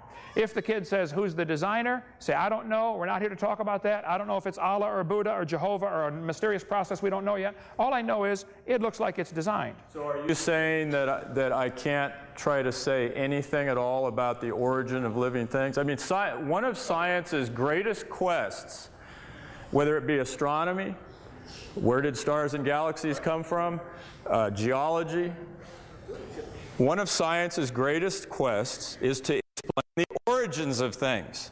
That's a fascinating question. Right. This stuff's here. How did it get here? You'd have to have concrete in your brain to not wonder that.